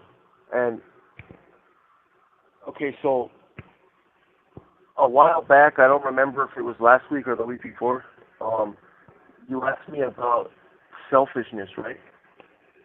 And it's something about, do you think it's selfish, or you expect your partner to put their life on hold? Yeah, while you're in prison. And so these tie in, you know. And look, my wife actually heard that, and she heard it, and she said, "Well, it's not. It can't. You're not selfish. It's my decision. As far as her decision, she's deciding to make these sacrifices in the name of our relationship." And all I expect from my wife is to be honest and to communicate with me about what she's feeling and what she's going through. And we'll work everything else out in that regard. I might not like something that she might say, but I have an expectation that I'm going to hear the truth. And that's really it. And that's what, I don't know what her expectations are of me to be exact. I can guess. Me and my wife talk a lot, but she just wants me to be a good man. That's what she's told me. Just be a good man. Stay out for drugs, and do what you got to do to come home to me. Don't stay in there any longer than you have to. Le queda un restante de 60 segundos. When I go out to the yard and I'm dealing with the little drama out there and stuff, she expects me to make the right decisions. And that's it. And that's all I expect of her, is to just be a good wife, however she sees fit. Understand that I have needs, I have wants, I have desires, and just bear with me. And that's that, you know. But was that the 60 seconds, Jess? It sounded all robotic. All right, I'm gonna give her a call back, James. All right, perfect. We'll be waiting here. All right. All right. So for any of you that like listening to Jesse and David, we're definitely gonna have them on back next Sunday. Well, I gotta look at my work schedule to confirm that I don't work next Sunday. But if I do, then we'll go ahead and make some arrangements and move it around. And with that, we're also gonna be having Javier come back on today. I believe he's gonna be calling us sometime after 7 o'clock. So definitely stay tuned if you do like listening to Javier. And I'm not sure if I'm gonna have anybody after him, just because I've been pretty much doing this all day. I've been stuck in my cave all day. I definitely need to get out of here and have some human contact with my family.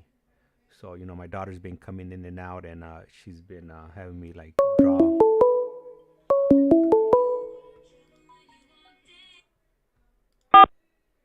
This call is now being recorded. Global Talent. Usted tiene una llamada prepagada de David Lopez. un preso recluido de la prisión estatal de Centinela, California. Esta llamada y su número de teléfono será controlada y grabada. You have a prepaid call. You will not be charged for this call. Para aceptar esta llamada, diga o oprima ahora el 5. Gracias por utilizar Global Talent. Hello. Hello. All right. Yes, sir. Yeah, so go ahead. What do we got, James? You got? Oh, well, I was going to ask Jesse the same thing. Yeah, I want to ask Jesse the same damn question. So for me, I think Dave's wife gets off a lot lighter than any partner of mine would. but I'm a needy dude. That's just the reality. You know what I mean? Like I've spent my whole life taking care of myself and taking care of those people in my circle. You know what I mean? And so whether it's whatever it is, you know what I mean? Like I'm a needy dude. I need attention. I need affection. I need love. I need sex. I need financial support. I put a lot of expectations on my partner. And that's because I'm in a place where I'm down and out. You know what I mean? Like, and most of my life in my criminal lifestyle, I still managed to take care of my family and take care of myself and take care of other people and try to be who I thought everybody needed me to be, even though it was all an illusion. It was all BS. You know what I mean? But I feel that if I'm in a relationship, whether it's in prison or out there, you know, everything we're doing together. And if I'm in a position that I can't uphold this relationship from where I'm at, I expect my significant other to be able to uphold it, to pick up my slack, you know. I like Dave said, I definitely expect communication. I expect, you know, fidelity, like we talked about, you know. I expect, like Dave said too, I'm not always going to hear what I like to hear, you know, but I definitely want to hear it, you know, even if I don't like it, I definitely want to hear it because it gives me an opportunity to at least try to process it and try to understand, because I always try to understand, you know, other people now, especially my partner. How much more would I not want to understand my partner, because I understand that I've always done things very selfishly and very inconsiderate of other people, including my partners, you know, so I expect a certain level of submissiveness, you know, not so much to the point to where it's just like, we talked about this before, I don't want anybody that I can run over, you know what I mean, because I just don't like that, you know, it's just, doesn't work for me, you know, like, but at the same time, I expect a certain level of submissiveness, you know, and I'll do the same thing in return, you know, like it goes both ways, you know, we've talked about that, you know, it goes both ways, you know, like, if there's certain things that, you know, if she decides to put her foot down about something. Esta llamada y su número de teléfono será controlada y grabada. Then I need to understand and respect it, you know.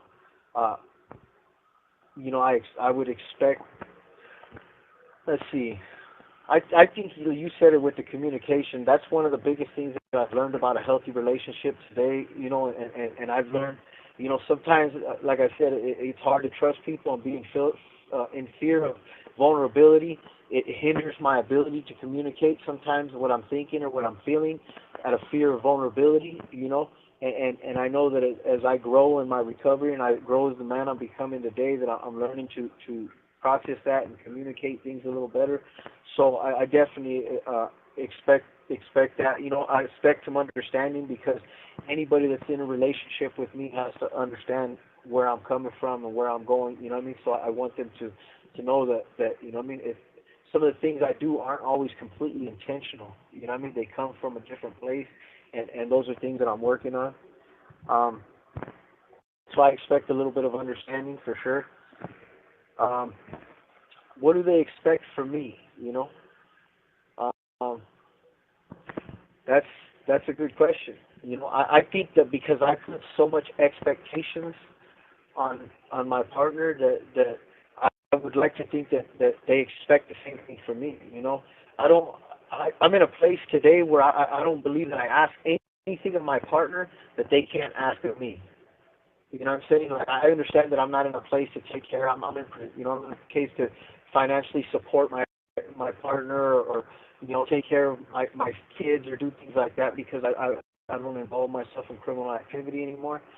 But I would like them to know that of course, when I'm out there, because, you know, we're not lazy people, we're not slouches, we've never have been.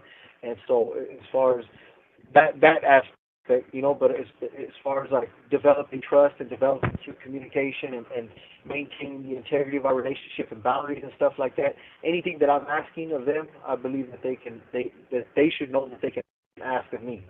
You know, so as far as what specific expectations there are, I believe it's just honesty and integrity and commitment, and you know, basically should just adore them the way that they adore me, you know.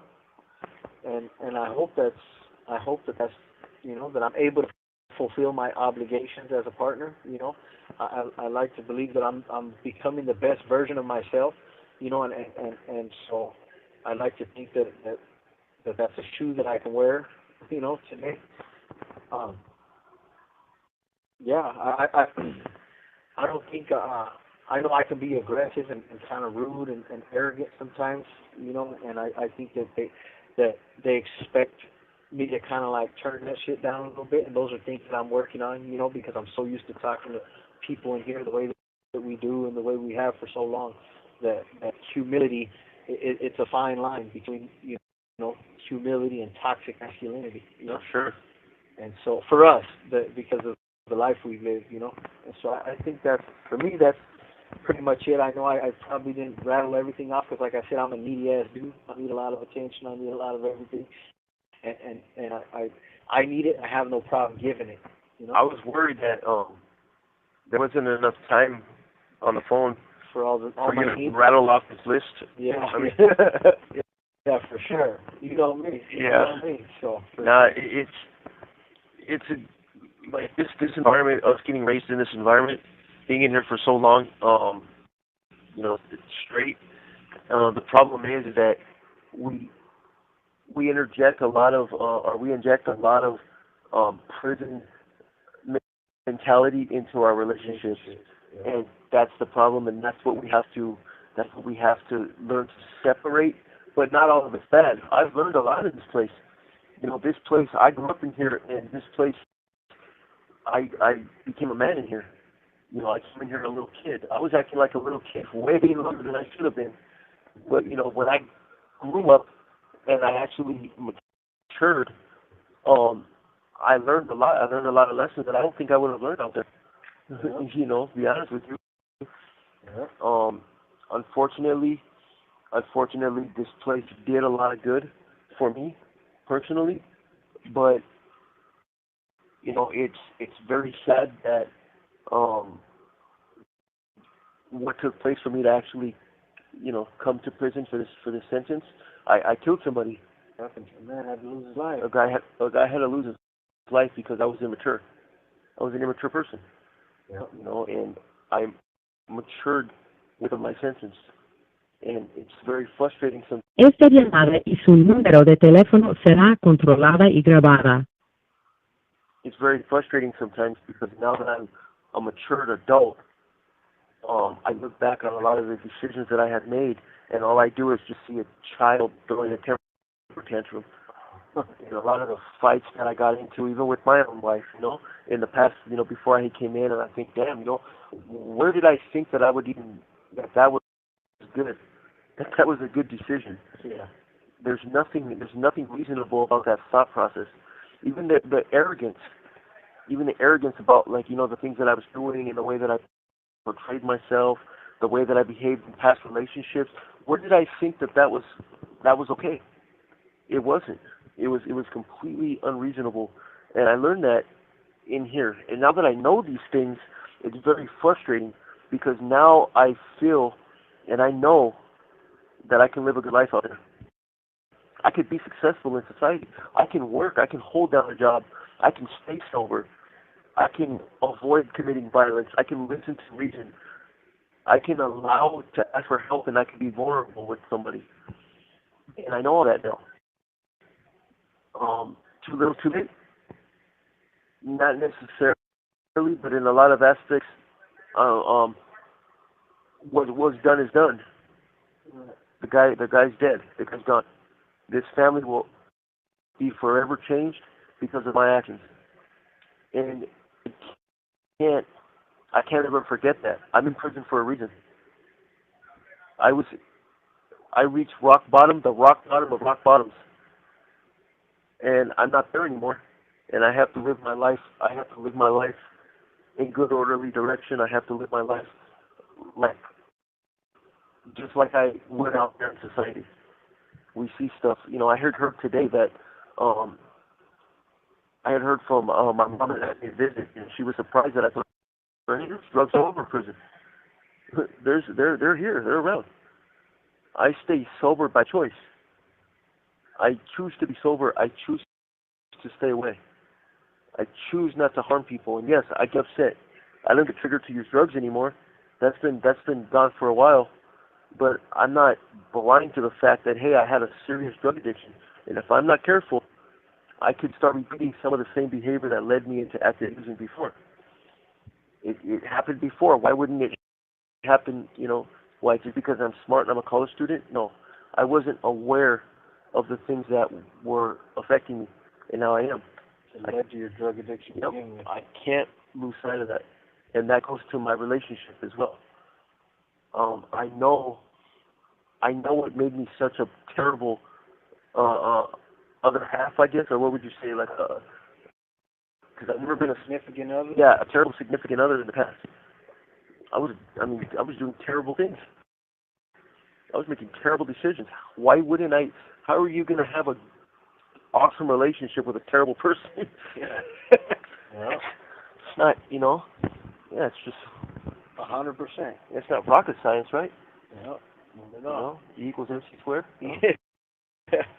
No, and I think you're right about that. Like one of the things that I struggled with is like like I said, learning the components of what me and my partner may deem a healthy relationship. And sometimes it may be hard to convey what I'm thinking or what I'm feeling simply because I question, well, is that even right? Is that even do you have a right to think this? Do you have a right to feel that?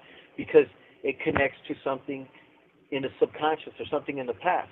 But one thing I've learned recently, real recently, is like, you know what, man? No matter what it is, you need to communicate it, because you're never going to give the other person an opportunity to dispute it or speak on it, and then you're left to your own devices. And one thing I've learned in this lifestyle, in this recovery of mine, is if there's a problem and it exists in me.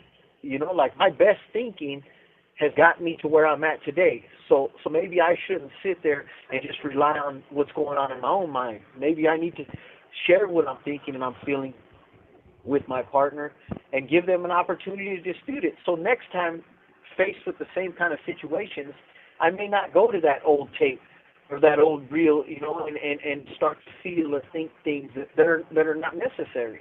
And I believe that's part of learning to develop trust and learning to become secure, is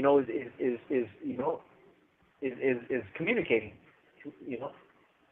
So, yeah, it's cool. It's like I said, I'm a work in progress. We're all works in progress, and I'm looking forward to seeing how life is going to be for me moving forward, Yeah. I think we actually covered relationships, yes? Yeah, that's the end of it. That's the end of the questionnaire. Yeah. James. Come on, James. Yeah, I'm right here. I'm listening to it all. I might not be here on the microphone, but I'm definitely, listening to the conversation, and it's definitely, I didn't think it was gonna take three Sundays, but hey, we made it, and I'm pretty sure people are gonna appreciate it, especially the women, that have, Le queda un restante de 60 segundos.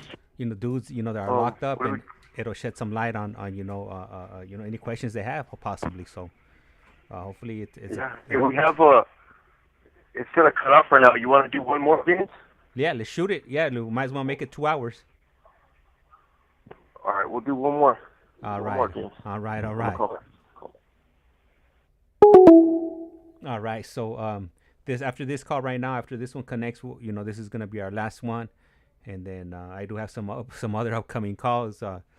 And one of the reasons, I'm pretty much, spending my whole Sunday here, in front of the computer and having these gentlemen here, speak about, their life experiences or any information they want to put out, is because I'm not gonna have any time, on Monday and Monday, Tuesday, and Wednesday. Don't count on me going live.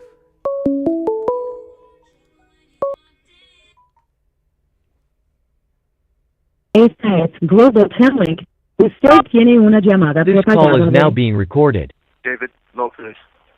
Un preso recluido en de la prisión estatal de Centinela, California. Esta llamada y su número de teléfono será controlada y grabada. You have a prepaid call. You will not be charged for this call. Para aceptar esta llamada, diga o oprima ahora el 5. Gracias por utilizar Global Tel Link. Hello. James. Yes, sir. All right. All right, So I was just mentioning to anybody, you know, either listening right now or, you know, catching this stream, you know, on the replay that I won't be going live Monday, Tuesday, or Wednesday. Three-way llamada.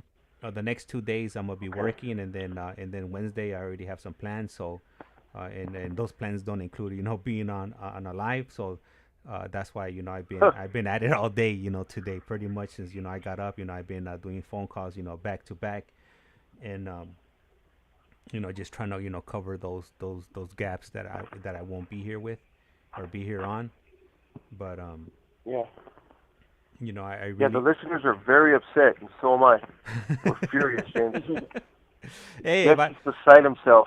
If I don't show up, like if I miss a day or two, or you know, God forbid, you know, 3 days, you know, I start getting messages of where I'm at. So that's why I'm letting everybody know that I won't be on for the next 3 days. So like that, nobody's worried, and they're not sounding off any alarms. You know, have somebody, you know, come knock on my door.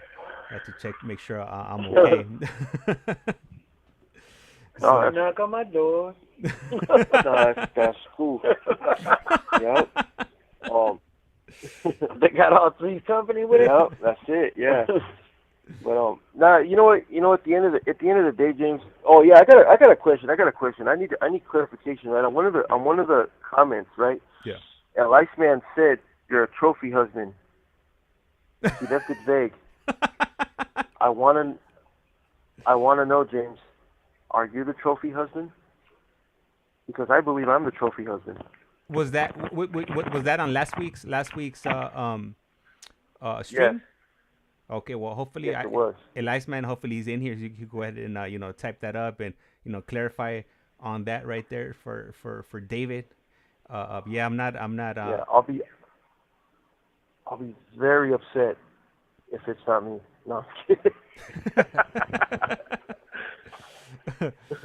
Yeah, hopefully, I'm hoping. Did I mention needy on my my expectations? I hope he was talking about you. No, yeah. No, it's probably you, James. You gotta you're doing an amazing job, man, with your family. You know, we're working hard to have all those things for ourselves. You know, that's my dream. You're living my dream right now, and I don't appreciate it. That's all I'm saying. And you know what? And I'm gonna tell you something. It's not, you know, when I got into this, I didn't think it was gonna be, you know, take up so much of my time, and it's taking up a lot of my time. You know, being on these phone calls, you know, day after day, after hour. So you know, luckily my girl, you know, it hasn't got to the point yet where she's giving me an ultimatum yet, but you know, definitely, you know, appreciate her, because, you know, without her support, then I wouldn't be on these phone calls, you know, because, you know, I would have to you know, I need her blessings, you know, because, you know, obviously by me being, you know, here on these phone calls, it takes me out, you know, from being, you know, with my wife and my daughter. You know, sometimes, like right now, like earlier on, my daughter, you know, she came and she's at the stage right now where she wants me to, you know, flip her around. So you know, when it's like you guys are on, then you know, I could just step away, put my headphones on, and then you know, do whatever I gotta do with her right here in the background. So, you know, I do have that flexibility, but like I said, it definitely does take me away from my family, and I do have to have some type of dedication to both things that I'm doing, you know, because I obviously like being on these phone calls. If I didn't like it, then I wouldn't be doing them. But then, you know, I also like being with my family. So I'm just glad that you're not a chatbot. They make them very smart right now, so just making sure. Hey, what was I going to tell you? So we're looking forward to doing the video call with you. Do that tonight? Yeah, you're interested in doing that tonight? Oh, hey, yeah. I know you mentioned it to Jesse. Hey, 110%. Yeah, no, yeah. We definitely gotta. Esta llamada y su número de teléfono será controlada y grabada. We definitely, everybody's, Yeah, they definitely want to put a face to the picture. So, if we could make that happen, the sooner the better. And then, who knows, who knows what else, what else we could do with that. So, definitely, want to do that sooner than later. All right. Well, you said for Jesse, right? Jesse's gonna go on at what, 7:30 or so? Yeah. I think So when go ahead. Well, if Jesse goes on around 7:30, I can follow him on one, because we can't do it at the same time on that one, because you just won't be able to hear it, Yeah. So we'll do that. I mean, I'm sorry, you won't be able to see it. You can hear it, but okay. It blurs out everything, Yeah. So we'll do that. Yeah. All right. So that's what we'll do then, Jess. Yeah, I'm gonna try to get the kiosk, because the kiosk picture, I guess, is a lot better. Hopefully, there's sometimes there's kiosk hogs right here that'll get on there and hold it down for the whole day room. But I'm gonna try to get the kiosk. If I have to wait a little bit later, you said it was cool as long as it's somewhere between 7:30 and 8, right? Or 7:30 to 8:30. It doesn't matter. Okay. So Now, that way we could try to set it up, because like I said, I can call you on the tablet, but the tablet doesn't really get a good picture all the time because it's a lot smaller, I guess. You know what? On my end, yeah, because I did get to see both of them today.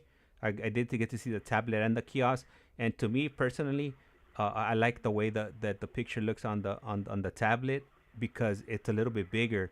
On the computer itself, it seems like it's more like like in a square. It's a little bit smaller. So, but I know on the okay. All right. So on and then on the kiosk tablet it is. Yeah. So I mean, whatever works. If the kiosk is available, handle it. If not, then go ahead and do the tablet. No, but you said it looks better on the tablet or the kiosk. For me, on my screen, it looks better on the tablet. Yeah, on the kiosk, it's or on the computer, it's the picture's a little bit smaller. But then I know on the kiosk, you have that phone. You have the actual the phone that you could hold up to your ear and use it like that. And I think that sounds a little bit better. But whatever. Whatever's available. If the kiosk's available, jump on it. If the tablet's available, then do the tablet. So either way, whatever. As long as we connect.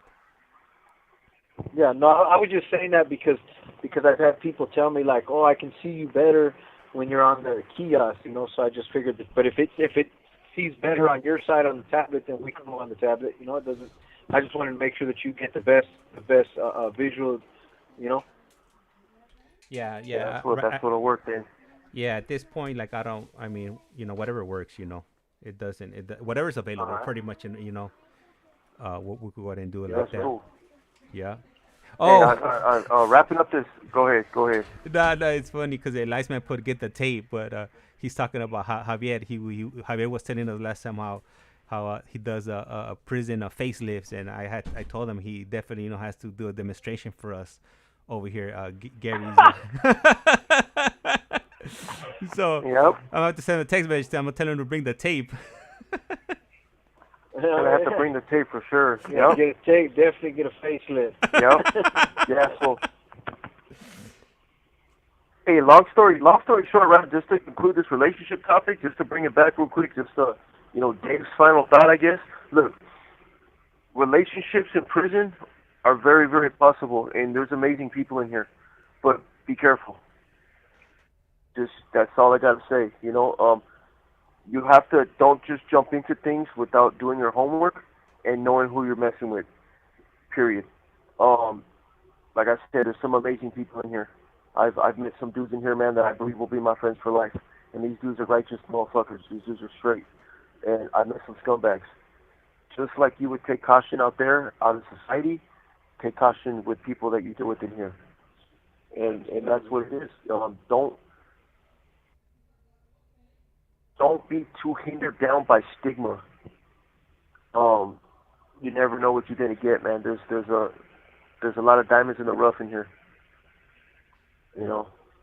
And that's something, that's just what I wanted to say, because I don't want to discourage prison relationships or whatnot, and I also don't want to encourage them. I'm just saying that be careful. I think that it's a double-edged sword, because you risk falling in love with a really, really good person in here, and you're gonna wake up one day and realize, damn, man, you know, the love of my life is a convicted killer, and he might never go home. Or you could wake up one day and realize, damn, the love of my life is finally going to get out of prison. This is a reality. We can actually be together out here in the real world. It's not just a fantasy, or it's not just, you know, something that you know. And so, but that's also the reality. We're going home now. Absolutely. They're letting us out. There's nothing to keep us here but ourselves. That's it. And so know that people's actions will reflect in their character. Are you doing what you're supposed to do? That's how you can show your significant other out in society. That's how I show my wife. Every time that I give her a call, she can hear if something's wrong in my voice, but she knows that I've made the decisions to overcome those things in a healthy and responsible way. I'm not perfect. You know, I snapped on somebody 2 weeks ago. I'm not perfect, but I'm surrounded by the right people to help guide me out of those things. And I believe that I'm a lot better than I was before, and I'm growing, and there's no telling where I'm headed. And I know it ain't to Pelican Bay. I know it ain't to some shoe program, to some lady. I'm destined to do great things, and it ain't going to be in here unless I'm coming back in here to help bring redemption and change to incarcerated people in that capacity. Yep, to change lives. Yep, to change lives, man. That's what we do in business, of changing lives. Yep. You know, but yeah, so I just called it a day from James. All right. So I met somebody in here that changed my life, so I'm looking forward to changing somebody else's life. Yep. Yeah, so we're gonna go in and cut the feed right now, James, and we're gonna right. flash and try to get out here to this day room, all right? But we'll give you a call out there. We'll call you in a little bit. All right? Hey, just one question. Jesse first. Yeah. Really quick. Yeah, Is Joe on your side? No, he's in two blocks. He's in 2 blocks. Both the Joes are in 2 blocks. Órale. Okay. All right. Cool. All right then. So we just want to say thank you to everybody who tuned in, who listened, who's been supporting us, and finally helped us get through this relationship topic. We're going to figure something out for next week, and again, we appreciate everybody being here. Yep. And if you hear something from Fish Slater, go ahead and let us know. Yep. Let us know, all right? We'll do. And right. like I said around here, right. life's like a candle. Once you blow, I don't remember what it is. Life's like a candle. Once you blow it, it's lights out. And with that being said, I'm going to go ahead and I'm out. All right. Lights out. I'll talk to you in a little bit. All right, then. Hey, guys, really appreciate, you guys tuning in. And with that, I'm going to go ahead and cut the stream. Appreciate the support. And we'll see each other shortly.